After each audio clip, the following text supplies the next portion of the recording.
This man is known as Mr. Pet Shop because he can eat any creature to copy its traits. Animals, monsters, poisonous creatures, even things no human should ever touch. And every time he devours something, his body changes. That's how he earned the infamous nickname Mr. Pet Shop. He hunted exotic beasts across the world, consumed them, and turned their powers into his own. He became a master of illegal poaching, making a lot of money. But after years of running, the International Special Forces finally corner him in the African jungle. His trusted hunting partner turns out to be an undercover agent who spent half a year gaining his trust. The armed squad packs him into the van, sure that escape in a situation like this is impossible. But they never understood what kind of monster they caught. His muscles twist, his skin changes, and his teeth sharpen, turning him into a real beast. In seconds, the world's most wanted criminal becomes a predator no bullet can stop. And by the time the dust settles, everyone in that van is dead. Mr. Pet Shop returns to his human form and looks around. With his inhuman senses, he feels that something went very wrong.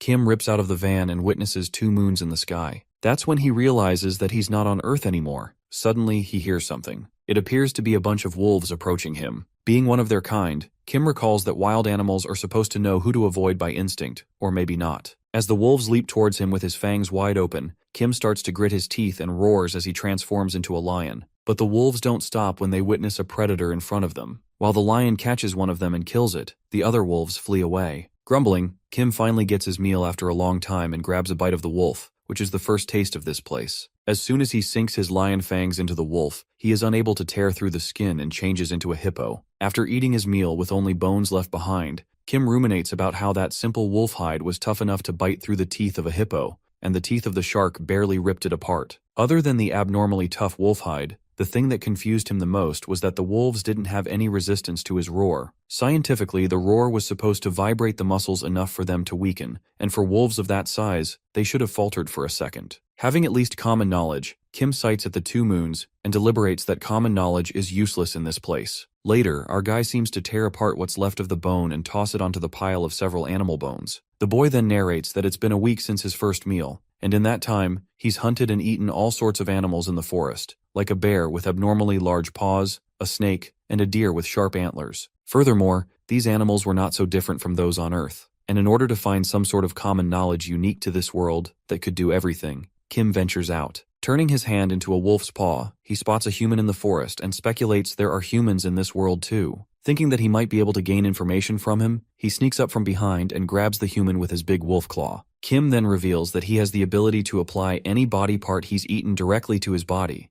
but he cannot use this ability whenever he wants, as it comes with many limitations. He further adds that he can't use body parts from creatures like lobsters or centipedes, which have vastly different body structures and cannot apply overlapping skills. Our guy tries to talk with the human, but with his head like a hawk, he is unable to speak like a human. As the human catches the terrifying sight of Kim, it scares the life out of him, and he dashes away. But the abnormal creature catches him with the claws and kills him without a thought. While the human is drenched in blood and tries to speak something, Kim acknowledges that he speaks a different language. Watching the human lying helpless, our boy had no means or motive to help that man, and even if he were alive, they wouldn't have been able to communicate. As heartless as it may seem, Kim feels nothing inside as he considers himself a completely different species from this human. In situations like these, he plans on eating the human as it'd be faster to get information from him. It appears that Kim's skill allows him to transform a portion of his brain into that of the creature he's eaten, which grants him access to their memories. Eventually, thanks to his ability and the human's unwilling cooperation, our guy learns the language they speak in this world. As he also takes the human's clothes, he hits the jackpot and finds a guide to monsters in that dead guy's possession. Using this guide, Kim was able to determine what monsters and systems existed in this world.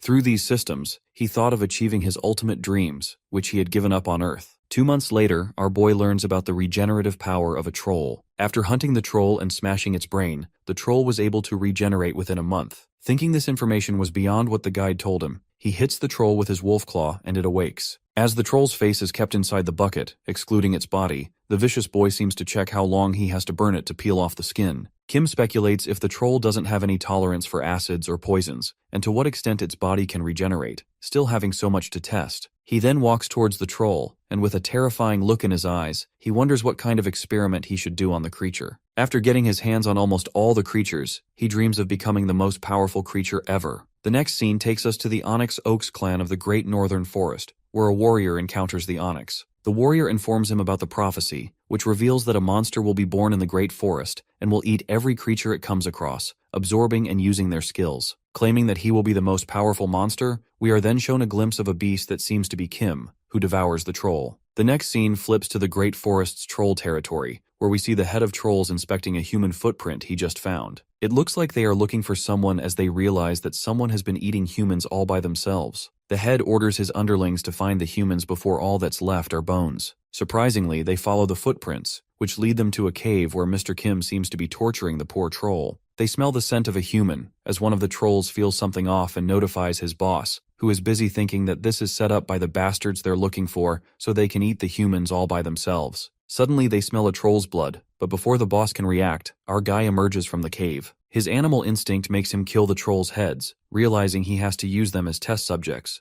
but now he can't. As the trolls see their boss getting killed in front of their eyes and are confused to see the monster with a troll's muscles and a big bear's front paw, one of them attacks the monster, but his hand is cut off by a fatal bite's poison fangs, which makes him paralyzed and unable to move his body. It turns out that Mr. Kim, who has been experimenting for a long time, has found that paralyzing the trolls is the best way to render their fast regeneration useless. While the troll screams out of fear and tries to warn its fellow trolls to run away, our boy makes sure to kill all of them. It is then revealed that Mr. Kim finds something new from the Book of Beasts: skills. Although he expected this book guide to be a game at first, the things he ate in this world used abilities similar to the skills. Believing that skills exist, Kim learns a few crucial things from his experiments. Firstly, the skills don't work against organisms without skills like the viper's fatal bites use venom skills to paralyze their prey. They only leave physical scars to him and not the venom. Secondly, the attacks that aren't skills also affect opponents with skills. Like, after attacking a big hand bear's arm with the venom skill and a viper's fangs, both were able to paralyze the bear. Thirdly, the reason why the hard wolves who have the debuff immunity got intimidated by his roar was probably because of his tiger's roar and not some other animal from this place. In other words, since Mr. Kim came from Earth, he's immune to their skills, but his attacks are fatal to them. Thus, he can become an apex predator here because Earth is dominated by humanity.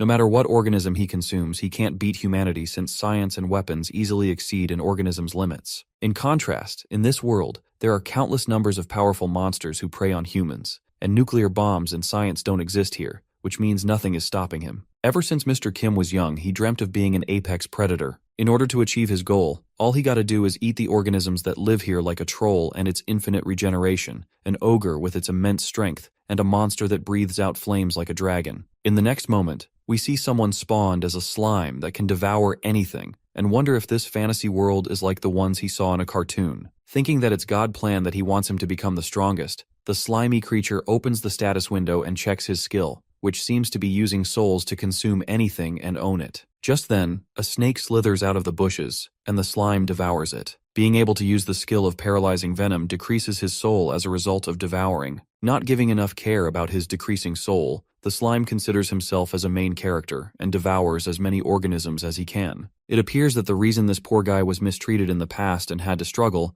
was because he met a powerless parent. Apparently, slime has an ability that can be compared to a monster, and it will slowly use up its soul, eventually destroying itself. At the last, the goddess of Elmwood picks him as a disposable rather than a main character. The next scene takes us to Elmwood, which is under the goddess's protection, and we see the warrior chosen by the goddess. It appears that the warrior was once killed by the monster and died a horrible death due to the destruction caused by the monster. The monster, with its overwhelming power, brought calamity to the entire world. Events took an unexpected turn, and the warrior seemed to have returned to his former self 10 years ago, realizing this was the last chance given to him by the goddess to stop that monster. As he starts speaking about a divine revelation, a strike of lightning-like pain hits him, and he wonders if it's because he lied, or if this is a punishment for breaking the warrior's commandments. The elder becomes curious about the revelation he is talking about, and asks for more information. That's when the warrior informs him that a monster that eats and absorbs skills will be born in this forest, and he is here to stop that evil beast from acting in the future. The elder affirms this as a serious issue and then mentions the missing trolls from the past 2 months. He concludes that the monster is after the regenerative power of trolls because it is a unique skill. The elder adds that if they search for the trolls now, they might be able to find the base of the monster the warrior is looking for. The warrior clenches his fist and determines that this time,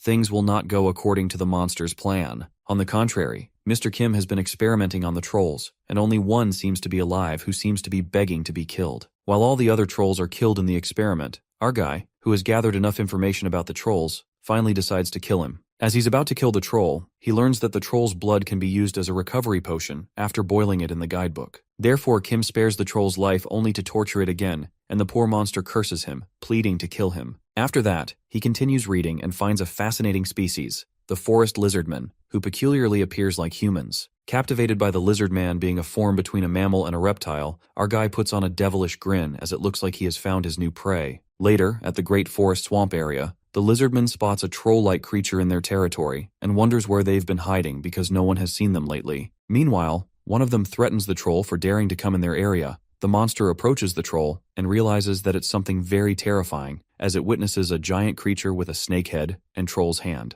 Before the lizardman can escape, our heartless guy grabs the lizardman by the neck and devours it as he effortlessly gulps down the whole thing. While the other lizard man senses disgust, it also witnesses the weird creature and realizes that if this creature is left alive, their race will be in danger. But as he attempts to kill the monster, the lizard man is stunned to see the regeneration ability as Kim heals the wound in no time. He then brutally kills the lizardman with the poison of his own race. The scene then flips to the slime monster, who doesn't find anything special about orcs as he finishes devouring one. Smelling something bloody diffusing across the cave, the slime enters the cave and uses his hard wolf skill to look more carefully, spotting many lizardmen dead bodies. Thinking he got lucky, the slime devours all the dead bodies and thinks he hit the jackpot. As he slurps his food, he gains 3 new abilities from the lizard man, and at that moment, the warrior appears behind him. The slime looks behind only to find a human standing behind it and asks the warrior what he is. Believing he came here after feeling traces of a troll and sensing evil presence energy, the warrior is shocked to see the little slime. While the slime asks who the hell he is, the warrior senses evil and concludes that it's not an ordinary slime but a creature of pure evil. Revealing himself, the human declares that he's a warrior. Upon hearing this, the slime, who seems obsessed with being the main character,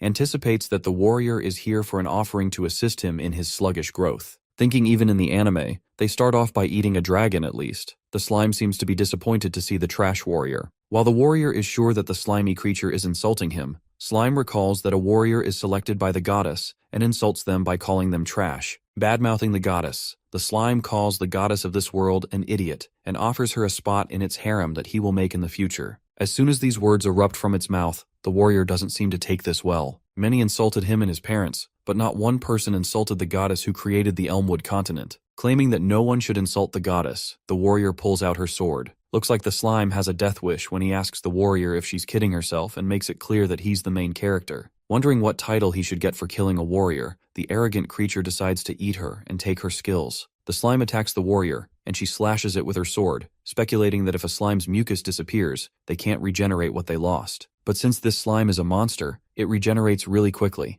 thanks to the troll's ability that it had consumed. Watching the slime regenerate, the warrior becomes confident about the slime being the future calamity. Wielding her sword with extreme power, she calls him a monster of destruction, and strikes the sword with the power of greatest judgment, making the slime scream in agony. The scene then switches to Kim, who narrates that with the structure of an animal's head, they cannot use human speech, but after consuming a lizard man, they are able to speak on the same level as humans, even with a reptile's head. Because the reptile and mammal parts are compatible. With the need for more, Mr. Kim appears in front of lizardmen as they first think of him as their kind. At that moment, they realize it's not a lizard man, but another creature and attack him. However, with the poison made for them, the powerful monster kills all the lizardmen. On the other hand, the warrior walks away after thinking that the slime is dead now, but it reappears in bad condition and seems to be recovering slowly because of the damage. Needing something to eat instantly that can provide him energy, the slime goes into the cave, and moments later our guy comes back after hunting. Witnessing all his food gone, Kim is taken aback and wonders which fucker did this,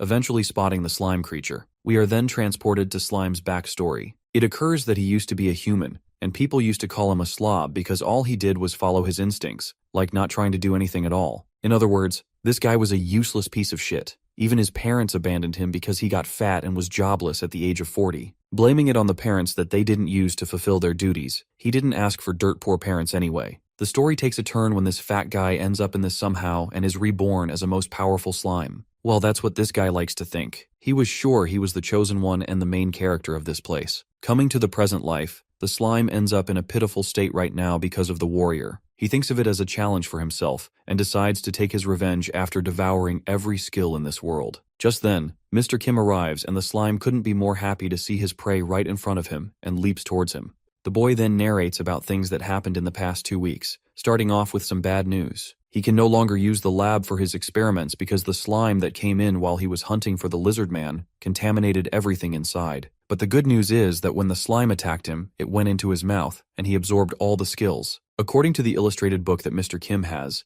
slimes change form and evolve based on the things they eat regularly. Initially, our guy wasn't able to consume minerals, but a slime's diet isn't limited to living creatures. This means now that Kim, who is already the most powerful monster, has absorbed a slime, he can eat metal, and he can transform into metal. The next scene takes us to the land of the Great Forest Dragon, where we see the dragon gliding back to its cave. The dragon lives in solitude and has a title given to her by the lowly creatures that serve her. The lizard man worships the dragon and calls her Scarlet Blaze, who lights up the sky. It appears that a dragon has a baby, and it's very dear to her. Her worshippers give her treasure, and in return, she provides them with prosperity and protection, although she's been neglecting her duties ever since her baby was born. The dragon then heads out to the lizardmen's territory and witnesses some signs of battle, which leads her to wonder if an intruder has entered. The dragon gets furious and decides to make everyone pay for harming the creatures protected by the Great Scarlet Blaze. On the other hand, Mr. Kim seems to be busy thinking about the mucus that covers the lizardman's scales, which acts as a disinfectant and antibiotic.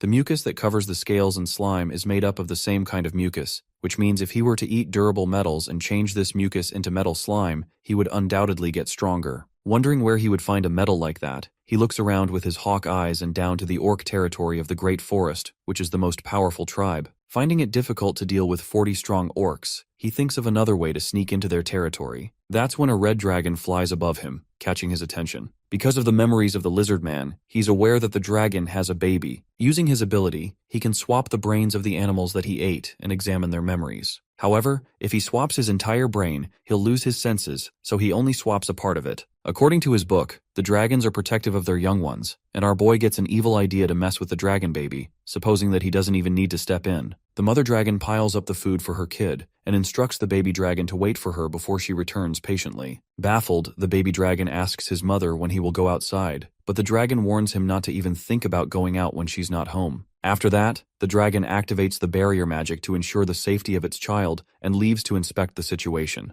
The scene then flips back 30 minutes earlier, before the dragon leaves. Kim has been standing near the dragon's habitat, and to his surprise, he easily finds the way to the dragon's cave thanks to the lizard man's memory. He throws the dead antelope he was holding to check if the barrier magic is activated, and as expected, the antelope falls down, burnt. Being aware of the barrier, because of the lizard man's memory, our guy also acknowledges that the magic doesn't work for those from Earth. Just as the dragon leaves, he goes into the cave where the baby dragon is while complaining about how high this place is. He then transforms his lower teeth into a troll, a fatal's bite, red scales, and bits of other Earth animals that were enough to fool the barrier, looking like a dragon. Panicked, the baby dragon questions the intruder in front of him, who seems to be so invested in the treasure collection the dragon owns as he checks it out. This makes the baby dragon angry as he attacks Kim and tells him to get out, but the poor baby is thrown by that monster and collapses while calling out for his mom. After 1 week, the mother dragon returns to her home, frustrated for not figuring out anything. Suddenly, she notices that her kid doesn't come running towards her like it usually would,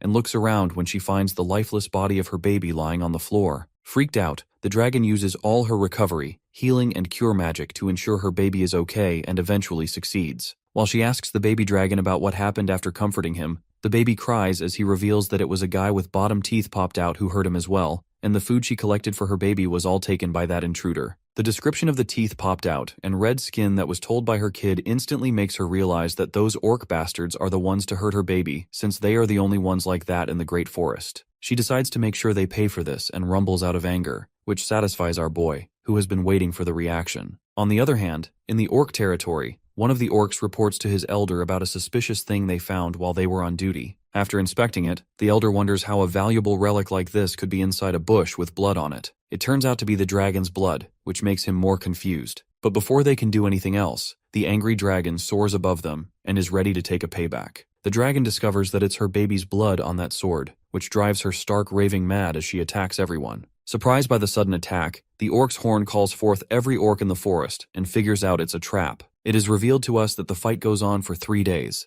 Although the orcs won, countless of them died, and those who survived left the Great Forest, leaving the dragon as a feast for the monster, Kim. On the other hand, the baby dragon realizes that his mother is no more and grits its teeth in anger, leaving its nest. Coming back to our main character, he recalls all the things he ate up until now, which include hard wolves, trolls, lizardmen, orcs, a dragon, and a variety of other monsters mentioned in the book, which brings him to leave the forest since he has nothing to do here anymore. After that, he gets in the cart of a merchant who Kim told that he had memory loss after being injured in the forest. The merchant seems like a nice human and tells him about the herbs that bring youth, items of rare monsters, and secrets of ancient kingdoms. For this reason, everyone comes to this forest, but most of them die or get lucky and end up like Kim. It comes about that Kim learned a lot about this forest on his way to a village, and learned almost everything except for the status tab. It is said that the status tab is common sense in this world, and tells the user information about their lives. He tries to access it but for some reason is not able to, which makes him think maybe it's because he's not from here. Later, they arrive at the village where the merchant drops him off and leaves while admiring the city named as Santo Camargo, which seems pretty big and much cleaner than he expected. As Kim reads the posters on the wall about washing hands to prevent diseases and information about self-hygiene, he finds civilization quite advanced. Just then, he overhears two people talking about this city being oddly clean. One of them gossips that only the area near the palace is this clean because the second prince grew up here, and he was the first person to come up with the idea that hygiene is related to diseases. The guy concludes that the prince did all this before he was 10, making them think he's a genius, and wish to meet him at his coming-to-age ceremony next month. Our guy, who has been eavesdropping on the entire conversation, reckons that the idea of hygiene came around the 20th century on Earth, while this civilization looks like it's in the Middle Age, which leads him to assume that there might be another human like him who has the memories of Earth, getting curious to meet the prince. In an unexpected turn of events, not before too long, our guy gets to meet the prince, who turns out to be Eddie Montoya, his partner who betrayed him earlier, and was devoured by Kim. It is revealed that Eddie Montoya was his real name before he was reborn. He was a second-generation Latino born in the US to immigrant parents. This guy was living the life of an elite, worked as an investigator for the International Special Police Force and as a secret agent for the CIA. However, his life met an expected end after meeting a vicious monster, and just like that, his life was over. What the guy didn't know was the existence of a new world after death, as when he opened his eyes, he was a child again. His name was Edward, and shockingly, he was the second eldest prince of the kingdom of Grand Contine. To his surprise, his second life was easy. He somehow ruled this place with the help of his knowledge from Earth, which was a godlike power in this primitive world. He introduced hygiene, science, and astronomy, and with the training he received in his elite life, anything was possible for him. But Edward was lucky enough not to be reborn as a peasant, as no one would have taken him seriously, and he was born into royalty. Furthermore, the eldest prince does not succeed to the throne. Therefore, it's only a matter of time before Edward becomes king. As the crowd cheers for the second eldest prince, he dreams of becoming the king of this world. The scene then takes us to the Lord of Santo Camargo's manor, where Prince Edward, lying in bed, complains about a tiring day, thinking that forced smiles are harder than he thought. Suddenly he hears the creak from the window and watches a giant lizard barging into his room. Freaking out, Edward asks who the hell he is and pulls out his sword. He immediately recognizes that it's a lizard man and is taken aback as he wonders how a lizard man can get into a miner and manage to break through the barrier spell. Just then, the lizard man greets the prince and changes back to its original form. Asking if he remembers him, Edward is panicked-stricken as he recalls that he's a fucking monster pet shop. Frightened to death, the poor guy doesn't seem to believe his eyes as he thinks that it must be a nightmare and stumbles on the floor as he faints. While Kim thinks it is more dramatic than he expected, someone knocks on the door and calls for Edward, the Highness. As the servant comes in and watches him asleep, he looks at the big bear stuffed animal. Nonetheless, the servant yanks out a knife to kill the prince, who seems to be unconscious, and as he is about to stab him, someone grabs his hand. He looks behind and it turns out to be a big bear, not a stuffed animal, but a real monster. Startled, the guy is scared to death, and Kim roars at him, saying that he can die instead. As the loud noise reverberates through the manor, the other guards dash towards the prince's chamber, while our guy assumes that it's getting out of hand as more guards barge into the room and witness the giant bear. The guards, who emerge as assassins, decide to go with Plan B and kill both the prince and the monster. Meanwhile, the guy from earlier is smashed into the wall. Kim reckons that he can easily deal with these guys, but things will get more complicated if they call more guards. Thinking to escape,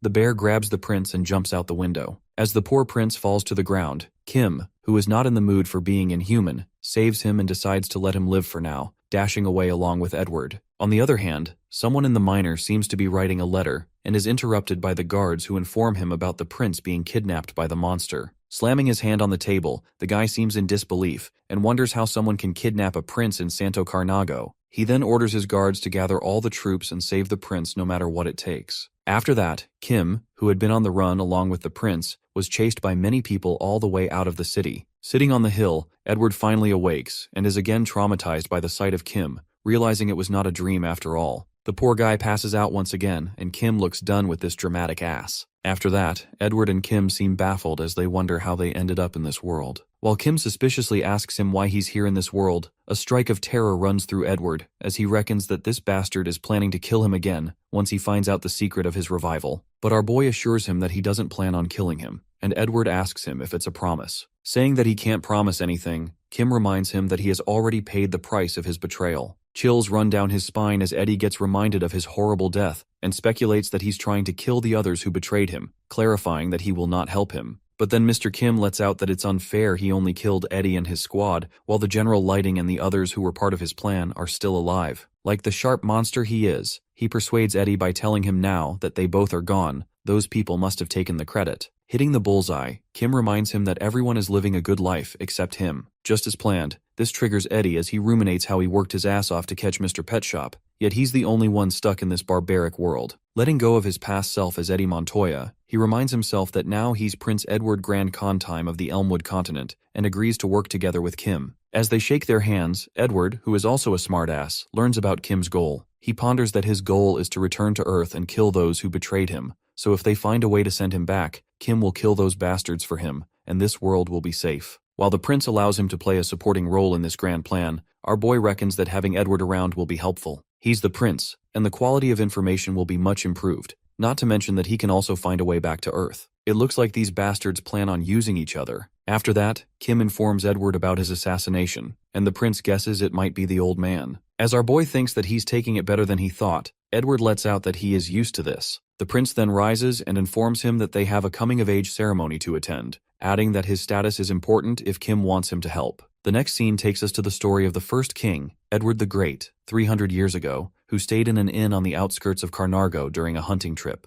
It is revealed that the king was profoundly impressed with the innkeeper's services and granted him the title of Baron. This was the beginning of the Santo Carnargo Hotel and the source of power for the House of Baron Carnago. With the backing of the royal family, the House of Baron Carnargo grew to be one of the 5 most powerful families on the continent. As long as the royal authority existed, the House of Baron would flourish, and the day the royal family fell, the House of Carnargo would follow. Later, one of the assassins plans to find the prince and assassinate him. At that moment, one of the guards informs the old man that they have located the prince, and he instructs the guard to bring him back to the manor. While the boy who was planning to assassinate the prince seems to scare his pants off already, the guard reveals that the prince has come to them himself. Witnessing the prince standing outside the gate along with Kim, the old man asks the highness if he's all right, saying they will save him in no time. But the prince commands him to withdraw the troops and unveils that he was attacked by an assassin last night. He confesses that he was lucky enough to be saved by his secret guardian knight, Mr. Kim. Unfortunately, they had to flee because they were outnumbered by the attackers, and the old man gets flustered, asking if he's certain.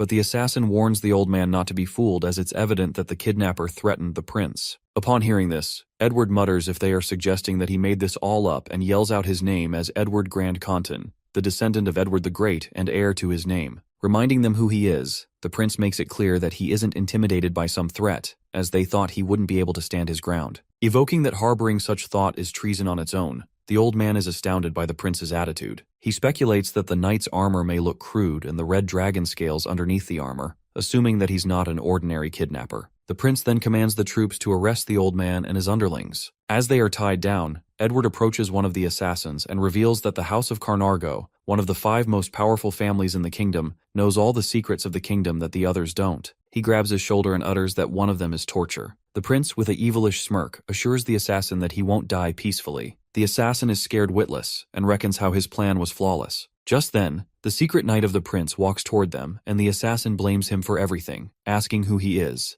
That's when Kim takes off his armor and reveals his bear face. While the assassin recognizes that it's the same bear from earlier, Kim winks at him as the poor guy is dragged away by the guards, calling him a monster. The boy then narrates that he stole some old pieces of armor from the nearby village and found a log. He coated the armor with slime mucus and changed it into mystium he ate in the dragon's nest. It turns out that slime was more useful than he thought because that's how he tricked the Baron into believing that he's a secret guardian knight. The Baron then lets out that the traitors cracked under torture and revealed their secret identity, calling themselves messengers of death. Thinking that those scoundrels were pretending to be the prince's attendants, Baron then asks Sir Kim if he knows something about those men. While Kim decides to tell him what he and Edward discussed and get their stories straight, he tells Baron that he has heard about them from his last night, and further confesses that the second queen, Everrose, was actually poisoned rather than being ill. Hearing this, Baron loses it as he hears this news and gets mad, ready to make them pay for who killed the queen. But our boy gets behind him in the blink of an eye and puts his hand on his shoulders, telling him not to underestimate them since they are people who assassinate higher-ups. While the old man is scared to death as he feels his odd strength, Kim manages to convince the Baron to leave this job in his hands, since the prince has found a clue so it will be dealt with soon. As our guy is about to leave, the old man pleads with him to protect the prince, while the knight assures him that he can count on him, presuming that he will keep the prince alive until everything is settled for him. Later, Kim and Eddie seem to be traveling somewhere in the carriage. As they travel, our boy asks his partner about the lead he found about the messenger of death. The prince informs him that it was a lie, and he does not need any clues since he already knows who they are, adding that they're traveling to the exact place where they are. Kim seems to be curious. Edward tells him that it will be much more exciting and he'll meet the ringleader once they're back in the capital. With that, he asks Kim about what he wanted to ask him about earlier. It comes about that Kim is confused about the status tab and asks about it from the prince. While our guy assumes that it's because he's not from his world, Edward finds it strange as he has a status tab of his own. The prince then elucidates that the status tab is not only limited to people but every organism in this continent has it, and with the identity skill, he can look at others' status tabs. Edward lets out that he also has that skill and saw Kim's status tab when he used it earlier on him. To check it out, the prince uses his identity skill again, but fails to see Kim's status tab. After giving it a thought, he asks Kim to change into some other animal as he wanted to check something. Our guy then transforms into a grizzly bear, but the prince interrupts him and tells him to change into a creature from this world. As soon as Kim transforms into an orc, Edward witnesses his status tab and concludes that the status tab doesn't work on Kim since he's from Earth, but when he transforms into something from this world, it works. In the meantime, they test out all the monsters, like a lizardman's claw, a troll's skin, a fatal bite's scales, and a hard wolf's fangs, and keep repeating the process until the status tab no longer changes while the prince makes a freaky face, seeing that our guy had quite the feast there. After a few days, they finally reach their destination, and the prince asks our guys if he's ready to fight since they're going to meet the leader of the assassins, warning him not to get too surprised. Upon reaching the palace entrance, the gate opens, and they witness the leader of assassins, the king himself, which leaves Kim with no other choice but to be shocked. As the prince greets his father, the king seems to know what happened to the prince, and is happy to see him back in one piece. However, the king is lost in the thought of this little rat who managed to escape death, while Edward informs his father that it is all thanks to the attendants he assigned. Thinking that the attendants were more like assassins, Mr. Kim could feel the tensions running high between the father and son. The king then calls for Sir Kim and utters that he has never had him in his title, the secret guardian knight. As the tension rises high, Kim reckons if the king is trying to intimidate him, but our boy stays relaxed, and the king seems to be impressed by him, saying that he has the guts befitting a knight. He then asks Edward to gift the knight to him, but his son apologizes and clarifies that he has to decline his offer for 2 reasons. The prince states his 2 reasons, one of which is that Sir Kim is not an object to be gifted and does not possess him as Kim is his friend. He then confesses that he is best friends with Sir Kim, and although he is the second eldest prince who doesn't have an older brother, they have sworn to be brothers. Smirking, Edward then taps Kim's shoulder, and they both seem to be nailing the brother act. But the king slams his hands on the throne, and anger gushes through him as he watches the brotherly love and instructs them both to get out of his sight. After that, Prince Edward seems to be drinking wine and thanks his brother Kim. Drunk, he laughs hysterically for making his father terrified after telling him how a mysterious knight of unknown origin covered in the kingdom's secret source,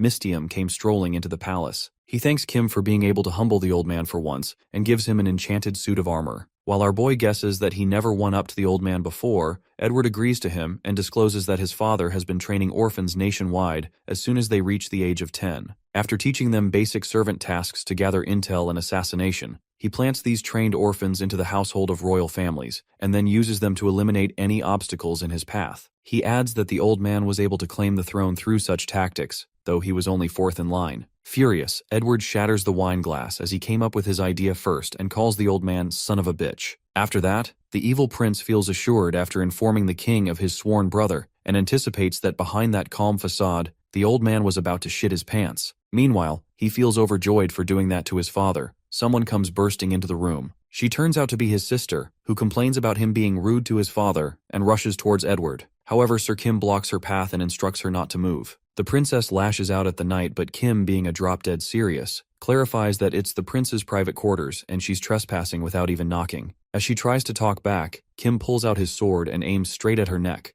uttering that he won't ask her a second time. Trembling with fear, the princess trips to the ground, and at that moment, Edward rushes to his sister, asking if she's all right. Edward becomes the sweetest man alive and appeases his sister, Eleanor, who seems to be sobbing. He then escorts her back to the room and tells her to talk later. As soon as he closes the room, he calls her a despicable wench. After that, Kim asks him if she is his little sister, and that's when Edward discloses that his sister bestowed the power of the goddess, adding that she will be the first to be eliminated when he becomes king. It is then revealed that Eleanor Grandcontenet is the youngest of the 3 surviving children of the reigning king, Edward IV. The princess was gifted by the goddess with the power to go wherever she wishes. But it comes about that Eleanor is romantically in love with Edward, the reincarnation of Eddie Montoya, and he's her half-brother. Thinking that the situation is absurd, our guy asks out of curiosity if he likes the princess back, but Edward, who seems to be losing his nerve, tells him to stop with his sick jokes. The prince then reminds him about Queen Everose, the second queen who was poisoned by his sister's mother, the first queen who invited her to a deadly party. Well, the plot twist turns out to be that the second queen was Edward's mother. The prince reveals that the first queen had Eleanor after killing his mother and becoming the king's new favorite. Upon hearing this, Kim sums it up that his sister was born out of the death of his mother, which is kinda gruesome. Our boy then asks him why he's fighting the king if he didn't kill his mother, to which Edward tells him that has to do with the firstborn son.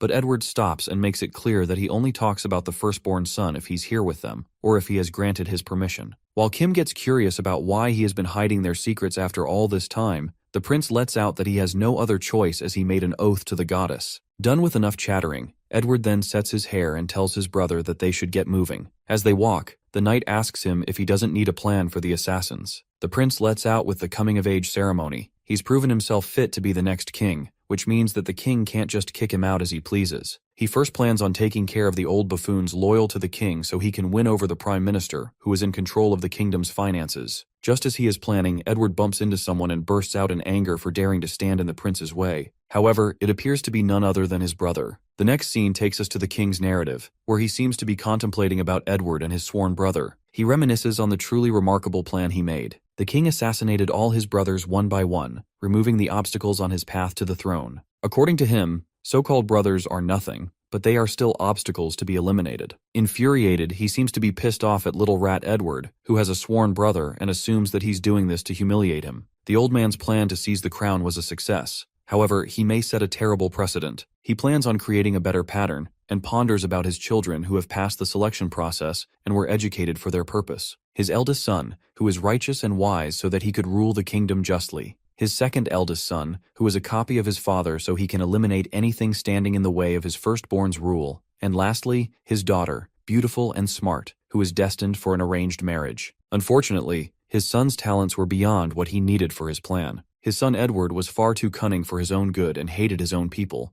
while his eldest son was too righteous and was selected by the goddess to be her warrior. Just like that, the firstborn of the Grand Canton royal family was gone, and the only children left behind were his sly, cunning son and capable daughter. Clenching his fist, the king would rather his daughter take the throne than that devious snake Edward, concluding that he must never be the king. The scene then flips to Edward, who gets up and bows to the warrior. While the warrior informs his brother to come to the audience chamber as they have some urgent matter to discuss, Kim is shocked as a warrior who is the most virtuous and righteous is the chosen one by the goddess herself. Our boy recognizes that the warrior is the kingdom's firstborn son and predicts that he must be powerful to be protected by the goddess herself, hoping that he better not get in his way. Arriving at the audience chamber, the king and Edward are displeased to see each other again, and the old man greets the warrior with open arms, intending that he must have been the king. The warrior thanks the majesty for the warm welcome and cuts to the chase, revealing that the goddess bestowed him with the power of holy light. As everyone is quite astounded, the warrior plans on leaving on an expedition in 1 week's time after receiving a response from the church and asks the kingdom to support his cause with its military. Smirking, the king gladly supports the warrior, saying it's their duty. On the contrary, Edward doesn't take this so well and slams his hand out of anger as the old man gets him real good. Mumbling that the Demon King ruined his plans, Kim asks him what he's talking about. That's when the prince realizes that he doesn't know how things are around here and reveals that demons have been hostile to humans from the start, with their ruler being the Demon King. Through mediation with the goddess, the two races must maintain a balance even if they are hostile towards one another. Furthermore, if the scale tips to one side, the goddess creates a warrior on the opposite side,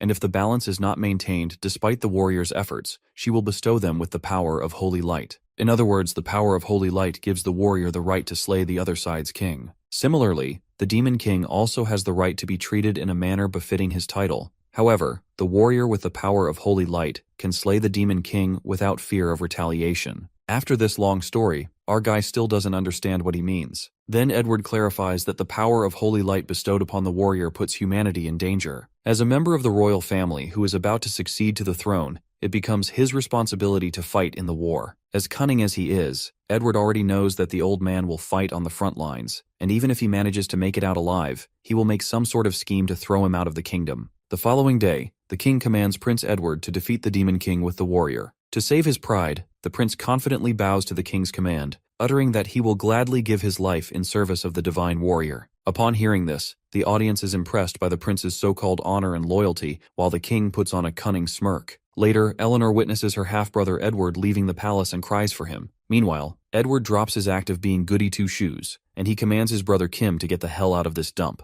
Leaving the palace, Kim appreciates the prince for taking it better than he expected. There's not much he could do anyway. Edward, who seems annoyed, says that he just has to defeat the demon king and kill that old bastard, referring to his father. He then asks Kim about the things outside, and he informs the prince that they are planning something as they close in on the carriage. Being sure that the old man wouldn't let him go this easily, the prince asks for the location, and Kim reports that someone is approaching from behind. He's going to try to disable the protective barrier, asking Edward if he should stop him. The prince refuses and lets them try it. Moments later, one of the guards breaks the protective barrier, and with Phase 1 being a success, they proceed with Phase 2. Two guards on both sides of the carriage prepare a fireball attack, while the driver gets the signal to jump off the carriage. As two of the guards fall off, the carriage suddenly crashes and slows down. Aiming the fireball attack on the carriage, one of them mistakenly strikes the fireball at the other guard. Inside the carriage, Kim seems to have transformed himself into a monster and peeks outside. Edward is saved by Kim, who has now turned into a giant monster, and the prince is quite surprised to see him every time. Our guy makes a classic entrance and tells him now the monster is on his side, so he should get used to it. As they move forward, the knights, who seem to be blocking their way, are startled to see a monster. The monster then lets out a roar, making the horses go berserk. As one of the knights tries to cast a spell on the horses, the others decide to complete their mission first and fix the horses' minds later. Just as they run towards the monster, to their surprise, the monster breathes fire at them and burns the knights to death. Spitting fire at them, Kim himself is astonished by the powerful dragon fire and gets proud for using it for those orcs instead of facing the dragon head-on. It turns out that he has killed the knights' general, which makes them more angry. While one of them stabs his sword on the monster's arm, the attack doesn't seem to affect him. The dragon monster then grabs the horse by the tail and flings them away with full strength. Watching their fellow knights getting whacked badly, they retreat immediately and plan to alert everyone at once. As they scamper away, the knight promises to come back for their general's body. However, they are attacked by a quantum ray from behind, and it emerges to be Edward. While Kim asks him if it is magic, the prince seems to have used light magic for long-range shooting and reveals that he was born with the attribute of light. Being sarcastic, our guy is surprised by Edward's light magic and finds it ironic for someone who's been hiding in the dark. The next scene switches to the village, where our boy narrates that he and the prince have been traveling for 2 days on horseback and eventually arrive in the village where they were supposed to meet with the warrior's men. Meanwhile, the prince is having lunch. Kim lets out that this nonsense would have been avoided if he had left the palace with the warrior. But Edward elucidates that if he was the warrior, they wouldn't have the chance to kill him, and seems pretty confident that the old man arranged the schedule that way on purpose. In the meantime, the prince asks brother Kim if he has any questions, and it looks like our boy has a lot going on in his mind. He questions that humans possess the power of holy light, and that would make the fight one-sided, adding that it would be a sin for the demons to harm the divine warrior. Edward briefly responds that it's okay to kill the warrior bestowed with the power of holy light because the goddess is fair, and everybody gets the same immunity that the power grants. He adds that the goddess will not punish the demon king if he kills the warrior. However, that has never happened in history. And if the demon manages to kill the human warrior, that means humanity's reign will end since the superior race would have won. Listening to this, Kim puts on an evilish smirk and concludes that it's survival of the fittest, like what he's been doing for most of his life. While Edward asks him why he is smiling, as it has nothing to do with him, he warns Kim not to interfere with his plans, calling him a bastard. But being sworn brothers, our guy assures him that they still have a contract. The prince then lets out a sigh of relief and appreciates him for being a monster with good morals, while Kim asks him if he knows any other monsters.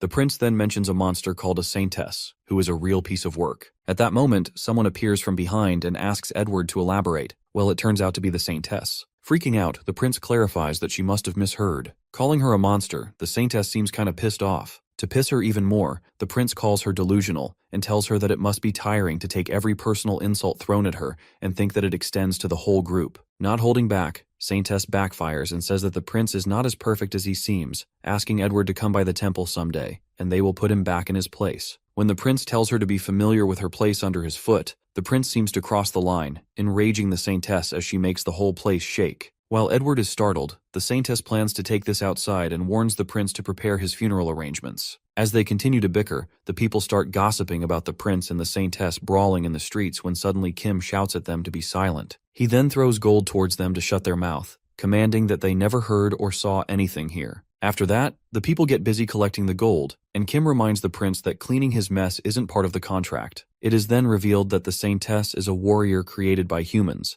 and just like how the goddess creates a warrior, the temple uses blessings and magic to create a saintess. Unlike a goddess who can create a warrior in a heartbeat, it requires 10 long years for a temple to create a single saintess. In addition, the cost is equally high, and therefore, they are only able to produce one. But the completed saintess is truly invincible, as her bones are made of blessed magical metals, her muscle mass is extended to the extreme, and she has superhuman physical abilities. The scene then takes us to Edward's flashback when he first saw the saintess at the age of 6 and saw potential in her. He planned to make her his royal guard, but the temple took her away from him. Yanking out his flashback, the prince questions whether he can beat her in the combat. Kim walks outside and witnesses the prince fighting with the saintess. As both seem to be hopping mad, he asks them to stop as the warrior will be here soon. The saintess finally leaves, saying that she has preparation to do anyway, while Edward is not done yet as he plans to get her next time. Just then, our guy calls him out and grabs the prince by the neck, reminding him that he agreed to be his knight and not his nanny. Giving a deadly stare through his armor, Kim warns him not to further annoy him with his foolish behavior. He then releases the poor prince, who starts coughing and leaves. Later, the warrior arrives, and Kim cannot help but ponder that he came on foot, didn't soar through the skies, and even looked like an ordinary knight. In the meantime, the saintess then greets him, and the warrior is glad to see Edward, looking that he made it here safely. While the prince assures him that the journey wasn't much complicated, aside from a few minor exceptions, the warrior introduces himself to the secret guardian knight Kim. As they shake hands, Edward seems to be pissed off at him,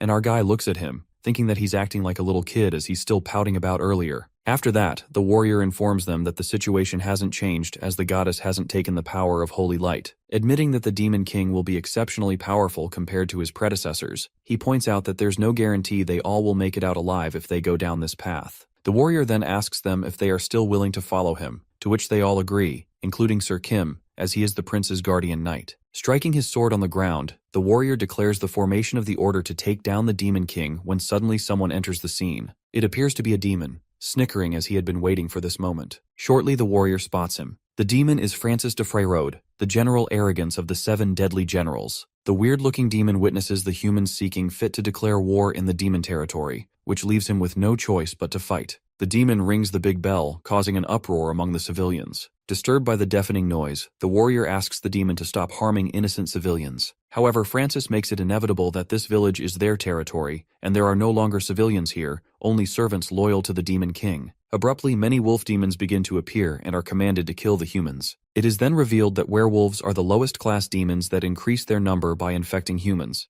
and those who have turned cannot return to being humans. Those werewolves are forced to be puppets of high-class demons until their lives are bled dry. Meanwhile, Francis, the general arrogance, reckons that these lowly werewolves won't bring down the order and gets on with his real task. He then witnesses Prince Edward fight the wolf with his light magic and notes that he has evasion tactics like an acrobat. Moving on to the Saintess, who's mastered all manner of spells, and her fighting style is brute strength. While the demon notes the warrior's style, which is by the book, an innocent child who seems to be infected by the wolves attacks him, and the warrior halts for a second. As he kills the wolf, Francis notes all the tactics and decides to head back. However, he realizes that one of them is missing, and that's when our guy discreetly appears behind him. Finally feeling the presence of someone, a strike of terror runs through Francis, who is left in disbelief about what has just happened. He wonders how he can get behind him, and it's impossible as he would have sensed it. Thinking it's preposterous, he reminds himself that he's the general arrogance of the 7 deadly generals. At that moment, Kim stabs him with the sword, eliminating Francis. The scene then switches to the other demon generals, who has been informed of the death of General Arrogance. They seem to make fun of him for how confident he was, and call him General Reckless. The other demon supposes that his death wasn't in vain, as they now know that the human vermin are skilled enough to take down one of the generals. But it turns out to be a joke, as the demon concludes that Francis was the weakest of them all. One of the demons announces that the even warrior is tied down by a goddess, affirming that human destruction is inevitable. The demon is certain that humans cannot defeat them because they've exceeded the limits set by the goddess. It seems that the battle comes to an end, resulting in the execution of Francis, one of the 7th demon generals of the Demon King,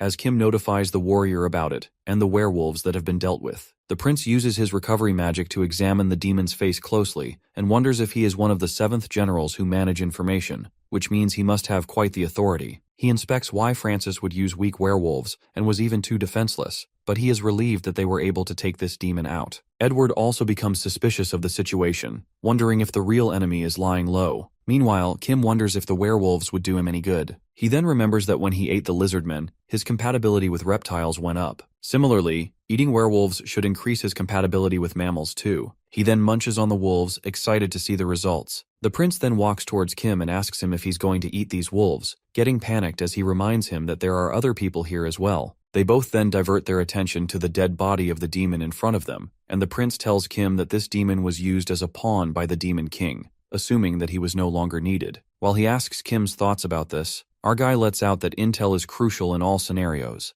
That means if the Demon King did get rid of the general in charge of the intel, then he believes that the demon society is no longer the society the humans knew before. As the prince agrees with him, he finds it hard to believe that the Demon King would simply dump his intel man without a massive shift in their societal structure. This makes him more curious as to what happened in the Demon Kingdom. That's when our guy concludes that there might be a third one that came from the Earth just like them. This leaves the prince in utter shock as he processes the information for quite a bit. Quitting the drama, Eddie makes sure that the warrior and saintess are busy taking care of the bodies, and asks Kim to listen to him carefully. Smirking, he reveals his evil idea of taking out the warrior and the saintess if there really is a third one in the Demon Kingdom. After that, a huge ditch is dug to bury the dead bodies of the werewolves as the mud is thrown on top of them, and their graves are covered. The saintess makes a prayer for the dead while in the meantime the carriages arrive. The saintess then asks the warrior who will be holding the horse's reins since Kim only drives vehicles with an engine. The warrior's sacred code forbids him from driving, whereas the saintess does not know how to drive a carriage. Therefore, the prince ends up driving the horse carriage. Driving the carriage, Prince Edward finds this like a dragon quest, and Kim wonders what that is. They end up having a little bickering session as they curse each other. Our guy speculates that the prince is trying to tell him something because he's talking in Russian, uttering to get to the point. The blonde-haired guy reveals that he knows of a way to kill the warrior,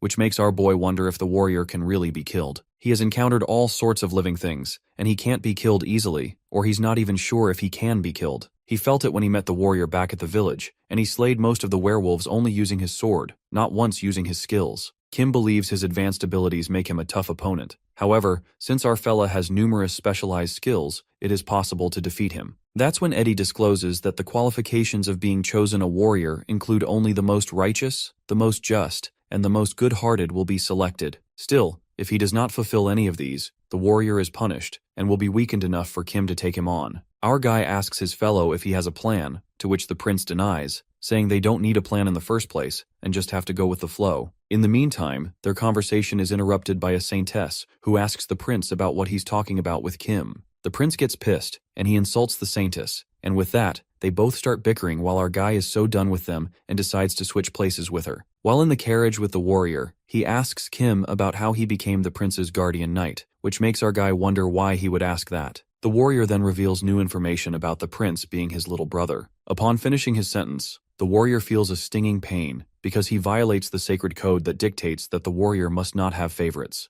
Grasping Edward's plan, our guy says to him that he would have avoided this pain if he hadn't asked this question, to which the blonde-haired man replies that this question was worth the pain he went through. Well, our guy finds it ironic that the older brother cares for his younger brother, whereas Edward is planning to kill his older brother. Looking forward to seeing what happens, Kim then reveals that he's under a contract to protect Edward, and in return, the prince will find a way to grant his wish. As they're talking, the warrior asks him if that's the case, his goal must be to receive the reward for slaying the Demon King. He realizes that the wish he's talking about is not an easy one. Hearing this, our guy seems to be unaware of the reward that the warrior is talking about, and asks more about it. It is revealed that the fortress city is located at the very edge of the Grand Kantan Kingdom, whereas the Demon Kingdom is situated in a mere 12 miles of the fortress city. They decide to stay in a tavern for the night as the warrior heads out to help those in need, and the saintess leaves to inform the church about her safe arrival, asking Kim to keep an eye on the prince so that he doesn't cause any trouble. This pisses off the blonde-haired guy, and he tells her to go to hell. As soon as they leave, Kim notifies his fellow about the new piece of information he has about the reward for slaying the demon,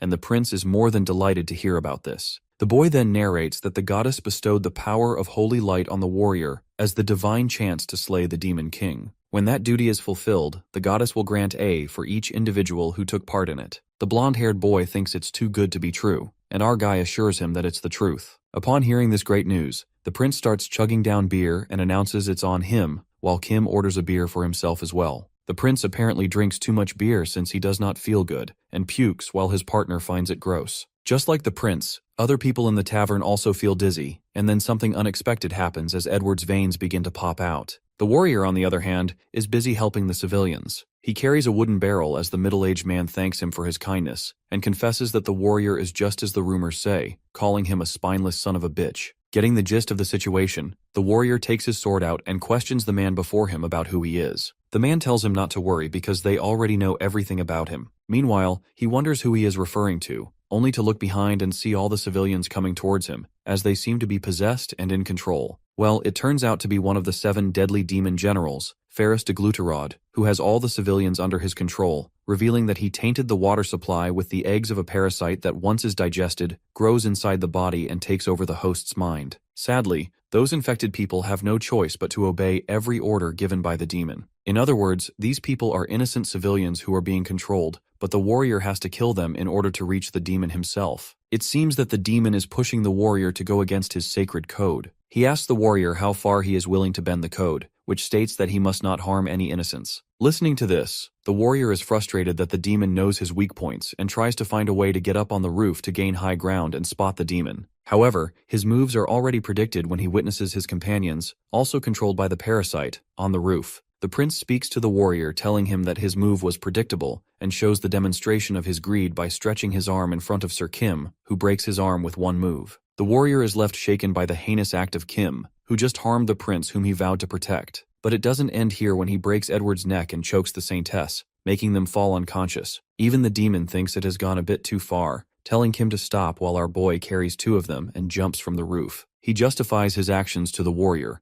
asserting that it will prevent them from killing themselves, and instructs them to take care of his companions, while he will take care of the demon bastard. One of the civilians, controlled by the demon, speaks up that Kim was fortunate enough to avoid his parasites, but his sentence is left incomplete as the guy kills him. Meanwhile, the warrior freaks out and reminds him that these are innocent civilians. This leaves the demon stunned since he never expected a knight to kill his own kind without hesitation. As one of the civilians agrees with the warrior so that they won't be killed, Kim is glad about the fact that they won't remember what he's about to do. With that, the ruthless monster runs toward the civilians while transforming his hands into the muscles of a troll and kills a good amount of innocent civilians in an instant. While the demon shit his pants and asks him to stop, reminding him that he's a knight who shouldn't be killing innocent civilians, Kim responds to him to stop being a hypocrite, and he shouldn't have controlled them in the first place. Scared to death, the parasite demon gives up and surrenders to Kim, uttering that he will release the civilians and go back to the demon kingdom. As Kim kills a bunch of other civilians, the demon shouts, getting annoyed and wondering if he has hurt him or not. But it emerges that our cunning main character was clearing his way since many people were blocking his path, finally spotting the demon hiding on top of the wall. Getting spotted, the parasite tries to escape immediately. The demon decides to run away, not caring about the warrior or anything else, but our boy catches him just in time and crashes him into a wall. As the demon is frightened and warns Kim to stay away, our guy confesses that he hasn't seen a creature like him before, and there isn't a single skill he has that matches with the demon's skill. Asking him to do him a favor, our guy, with an evil smirk on his face, lets out his tongue and prepares to devour him. The demon's life flashes through his eyes as he reckons that he hasn't encountered a creature like this ever before. He even poisoned the water supply with parasite eggs, and no living creature can live without water. Even if they resist, he has control over their companions. His plan was perfect in his point of view. But this bastard who harms his companions as a knight and goes off on a rampage, killing his own kind without a second thought, was something else that he never expected. But since the situation has come to this point, he has nothing to lose, and seems certain that Kim won't be able to fight off his powers as he has complete control, and just like that, he gets eaten by the knight. It is revealed to us that the demon tosses himself onto Kim's face and clings to him. Kim gulps the demon down his throat and burps, wondering if it just killed itself. He has eaten many parasites on Earth, but he wasn't able to gain any skills from a parasite that only controls insects and fish. However, this demon has the ability to control humans, so he might be able to use a proportion of its abilities. With that, he tests the skills and bites his troll's skin finger off, spitting it on the ground. While separating a part of his body, his finger starts to shake and takes the shape of a fish, which leads him to hypothesize that he can separate a part of his body and control it, but there are limits to its size and length that he can control. Thinking that he might be able to develop this skill if he eats more hybrid creatures, the guy decides to start with the cleanup as he peeks down at the civilians. In the Demon King's castle, the demon generals gather to discuss Gluttony getting defeated so easily. As they question about any chances of his survival, one of them mentions that to discuss Gluttony getting defeated so easily. As they question about any chances of his survival, one of them mentions that he's dead since all the parasitic samples in his lab have perished as well. The demon then lets out that Gluttony was a strong demon. Although he was behind the times, he was befitting for the four great kings as one of the demons who wonders how the hell did he die. It's reported to them that some monster killed the humans under Gluttony's control and then went after him, unveiling that it's the knight who's tagging along with the prince. With Gluttony and the four kings excluded, the demon decides to send Wrath, who can fight against the humans, but he's far too valuable to send off to face the warrior. He adds that Wrath specializes in dealing with large numbers of humans, so using him against the allied human forces would be more effective. However, one of the demons comes in and interrupts the conversation, announcing bad news. As soon as he hears about what happened to his brother, Gluttony, and everyone grows hushed, Wrath goes after the monster. On the other hand, the prince and his companions continue their journey, and we see the warrior thinking that Kim's method was the most effective for killing the demon. Curious, the warrior lets out that he could have avoided the unnecessary slaughter of the innocents with his strong skill set,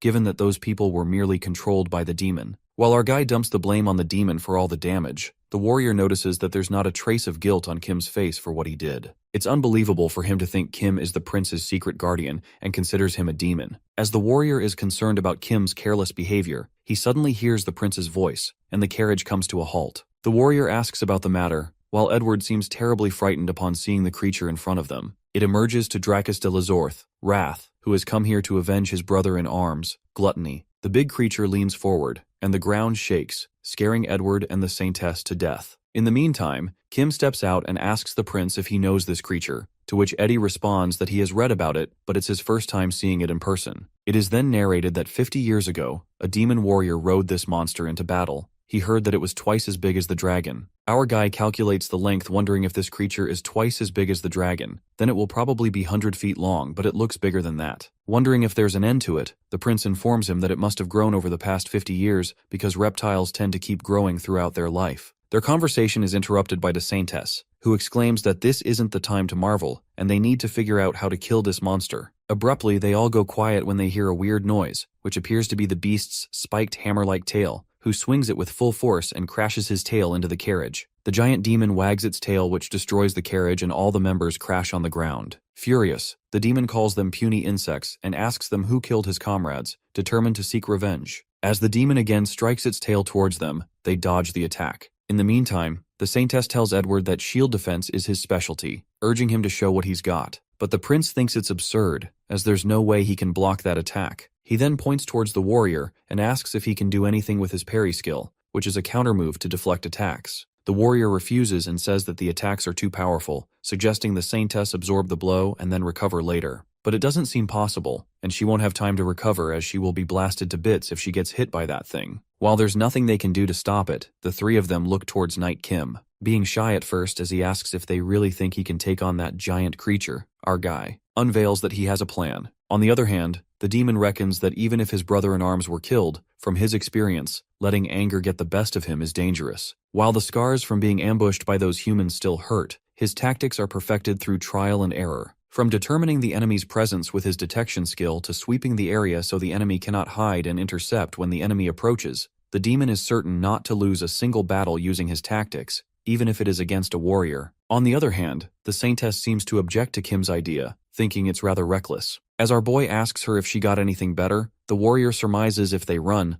that could put the cities in danger, so even if there's no hope of winning, they must fight. Just like that, the warrior runs towards the demon, and Kim prepares himself for the next move. Meanwhile, the warrior is fighting the creature. We get to know that the holy sword of the goddess reveals its ultimate power against evil creatures, and if it isn't facing evil, then it's just a regular sword. It appears that the beast's anger is fueled by anger that isn't evil or righteous, and as a consequence, the sword isn't showing its ultimate power. While the warrior keeps dodging the attack and draws closer to the beast, thinking that it won't be able to swing its tail from this close. Unexpectedly, the demon's tail turns out to be flexible, whacking the warrior. Fortunately, the guy manages to avoid the full blow as his sword screeches through the ground, but he can't seem to stand. Watching the warrior lose hope, the demon asks him if this is all he's got, and thinks that his fellow demon Ferris lost to a weakling like him. As the beast assumes that the warrior is making quips before his doom, the warrior shouts, saying that he couldn't believe their plan worked to perfection. The scene then takes us back to 5 minutes earlier where Kim reveals the only way to defeat the monster. He explains that the warrior will distract the beast while he approaches it from underground. Noticing that it has a scar on its underside, they plan to aim for it. But the warrior questions if he's confident this will work, and our boy confidently agrees, saying that he just has to distract him long enough. Kim ponders that the monster won't be able to detect him but might hear him digging underground, and that's how the warrior will act as bait. While the warrior decides to go with his plan, Kim asks why he trusts him,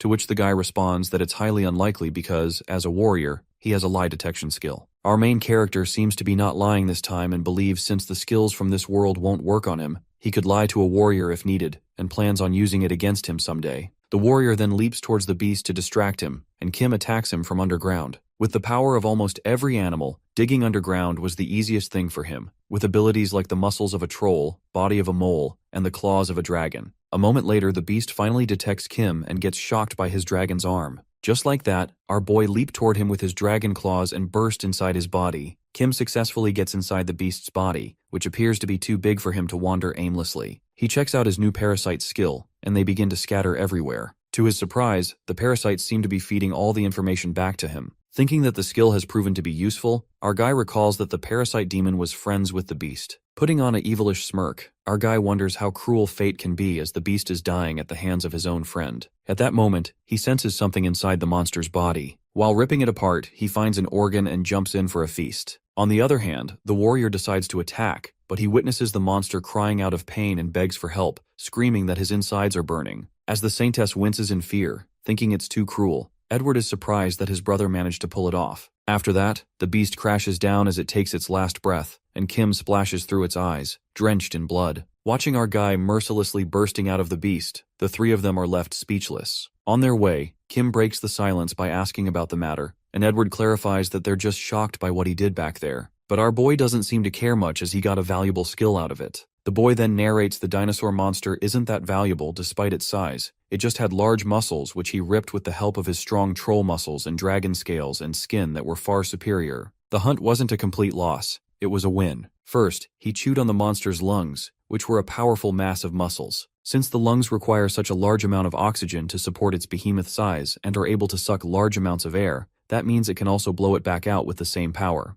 With those lungs, his dragon breath became more powerful. Secondly, it was blood vessels which had small heart-like organs attached to its arteries and veins. This allows him to keep pumping blood in his body, even if his heart is destroyed. And lastly, he found something valuable, and thanks to this, he has the ability to fly. The next scene flips to the demon generals who get to know about Wrath being eliminated as well. Leaving just the 4 great kings, one of them laughs hysterically and lets out that everything seems to be going to the Demon King's plan, adding that the warrior will proceed to the Demon King's castle. Anticipating that now they have wiped the human villages, the warrior will try to destroy the source of the problem to avoid casualties. The demons seem to have succeeded in eliminating the relics of the bygone era without doing anything while leading the warrior to believe that he's slayed the Demon King's best generals. The demon general declares that it's time for humanity to perish. In this war, humanity will win if they behead the Demon King. However, the demon race must either destroy them or get them to surrender. The general further adds that humanity won't surrender as long as the warrior stands. With the warrior being blessed by the goddess herself, the demon concludes that in order for them to win this war, they have to destroy humanity. In simple words, they just need to annihilate humanity before the warrior slays the Demon King,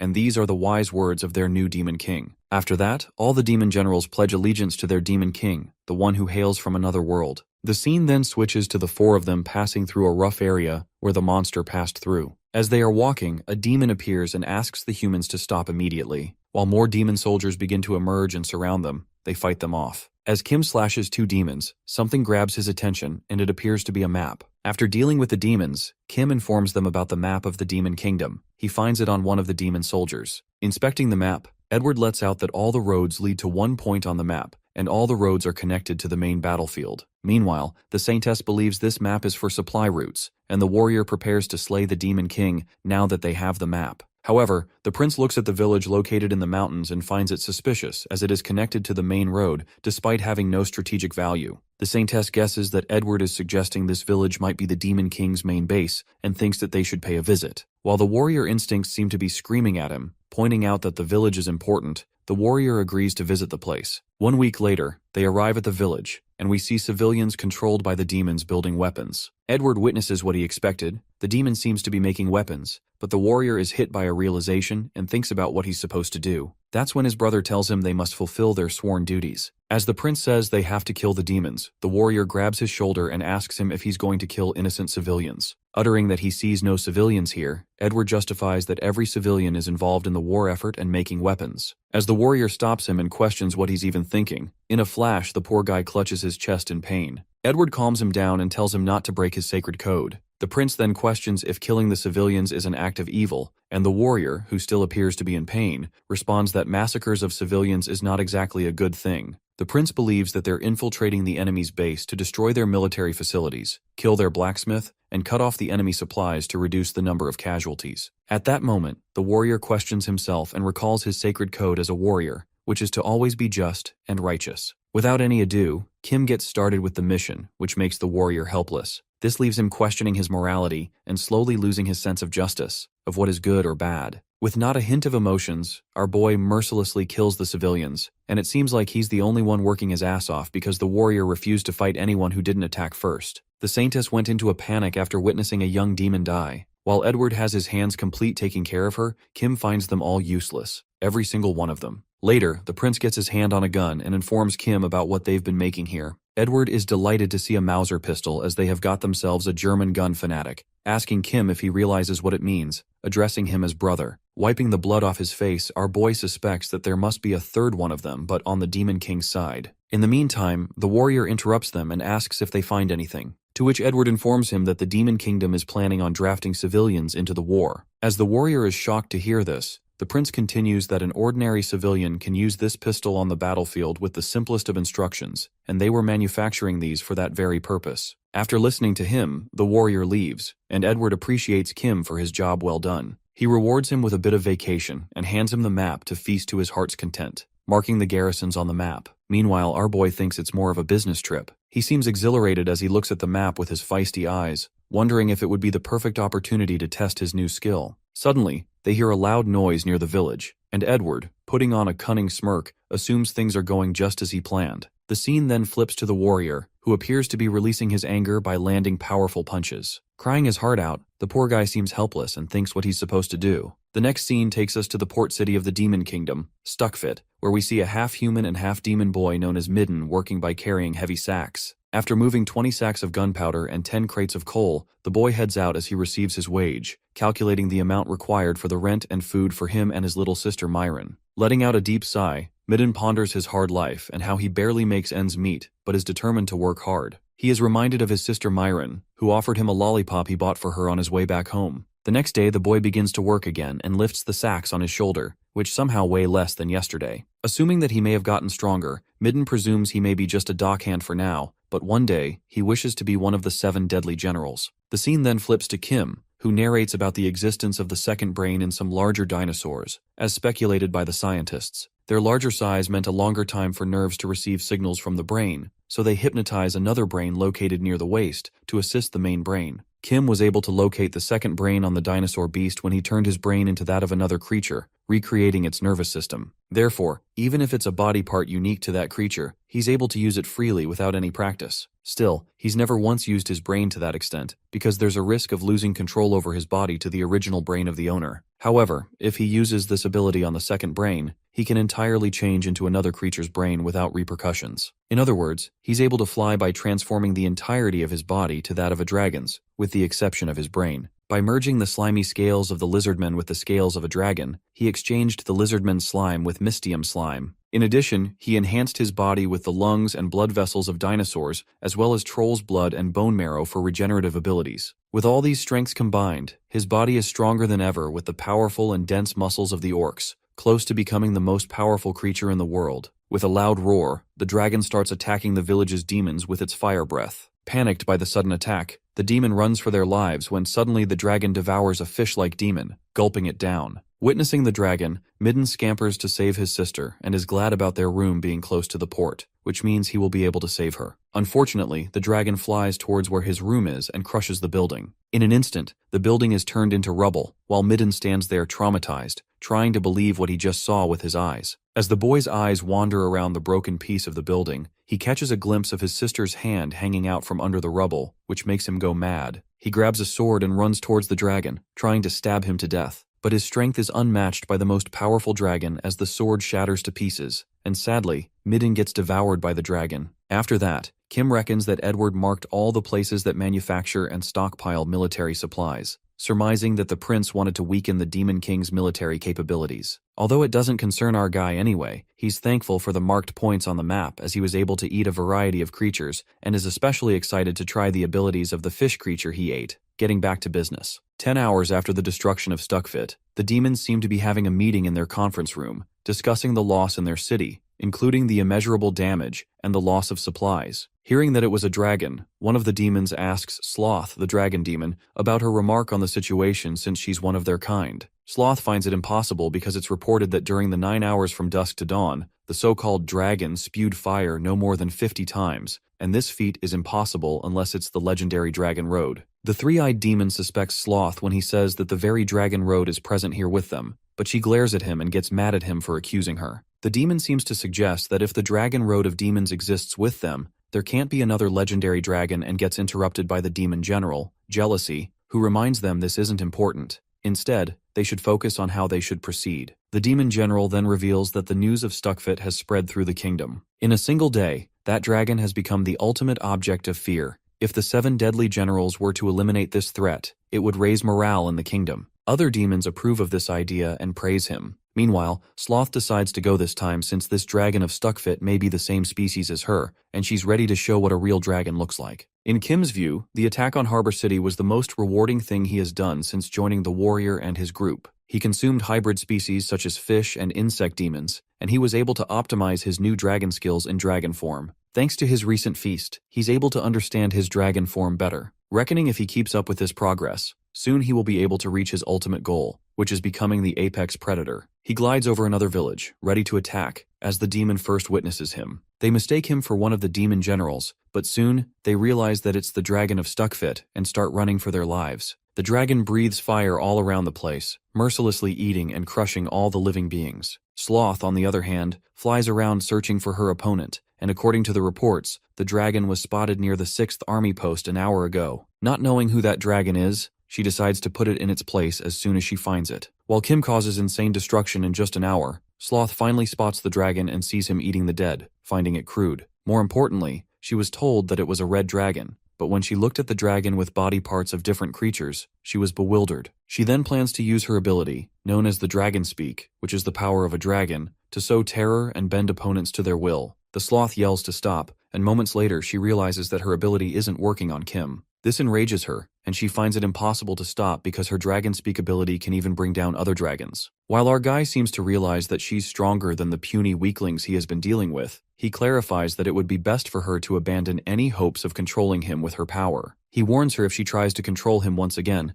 then he will have no choice but to take appropriate countermeasures. Upon hearing this, her eye twitches with anger as she calls him insolent. Since she's very arrogant, her ego gets hurt, and she swears to throw him into the deepest despair. With that, they both start to fight, showing what they've got. After 10 minutes of fighting with their claws and loud roars, Sloth appears exhausted, with her dragon body throbbing in pain. She realizes that her opponent is holding his ground just by blocking her attacks the entire time, adding that she's never in her life seen a dragon this strong before. Kim, on the contrary, knows that even a dragon can't penetrate Mystium and Ogre's muscles, and if a powerful dragon like her can't do anything, then other creatures won't be able to leave more than just a scratch on him. After that, our guy decides to move on to his next experiment and remove the Mystium slime from his body, but as soon as he does that, Sloth instantly attacks him, knowing that his defenses are down, and bites his neck, ripping a piece of its skin apart. Taken aback by the sneak attack, Kim smashes her away. Using his super regenerative ability, he recovers his muscles, leaving her flabbergasted as she wonders what kind of creature he really is. Concluding his experiment with this form, Kim decides to spare Sloth's life in return for her contribution and tells her to go. But this makes her go crazy, as it triggers her ego again,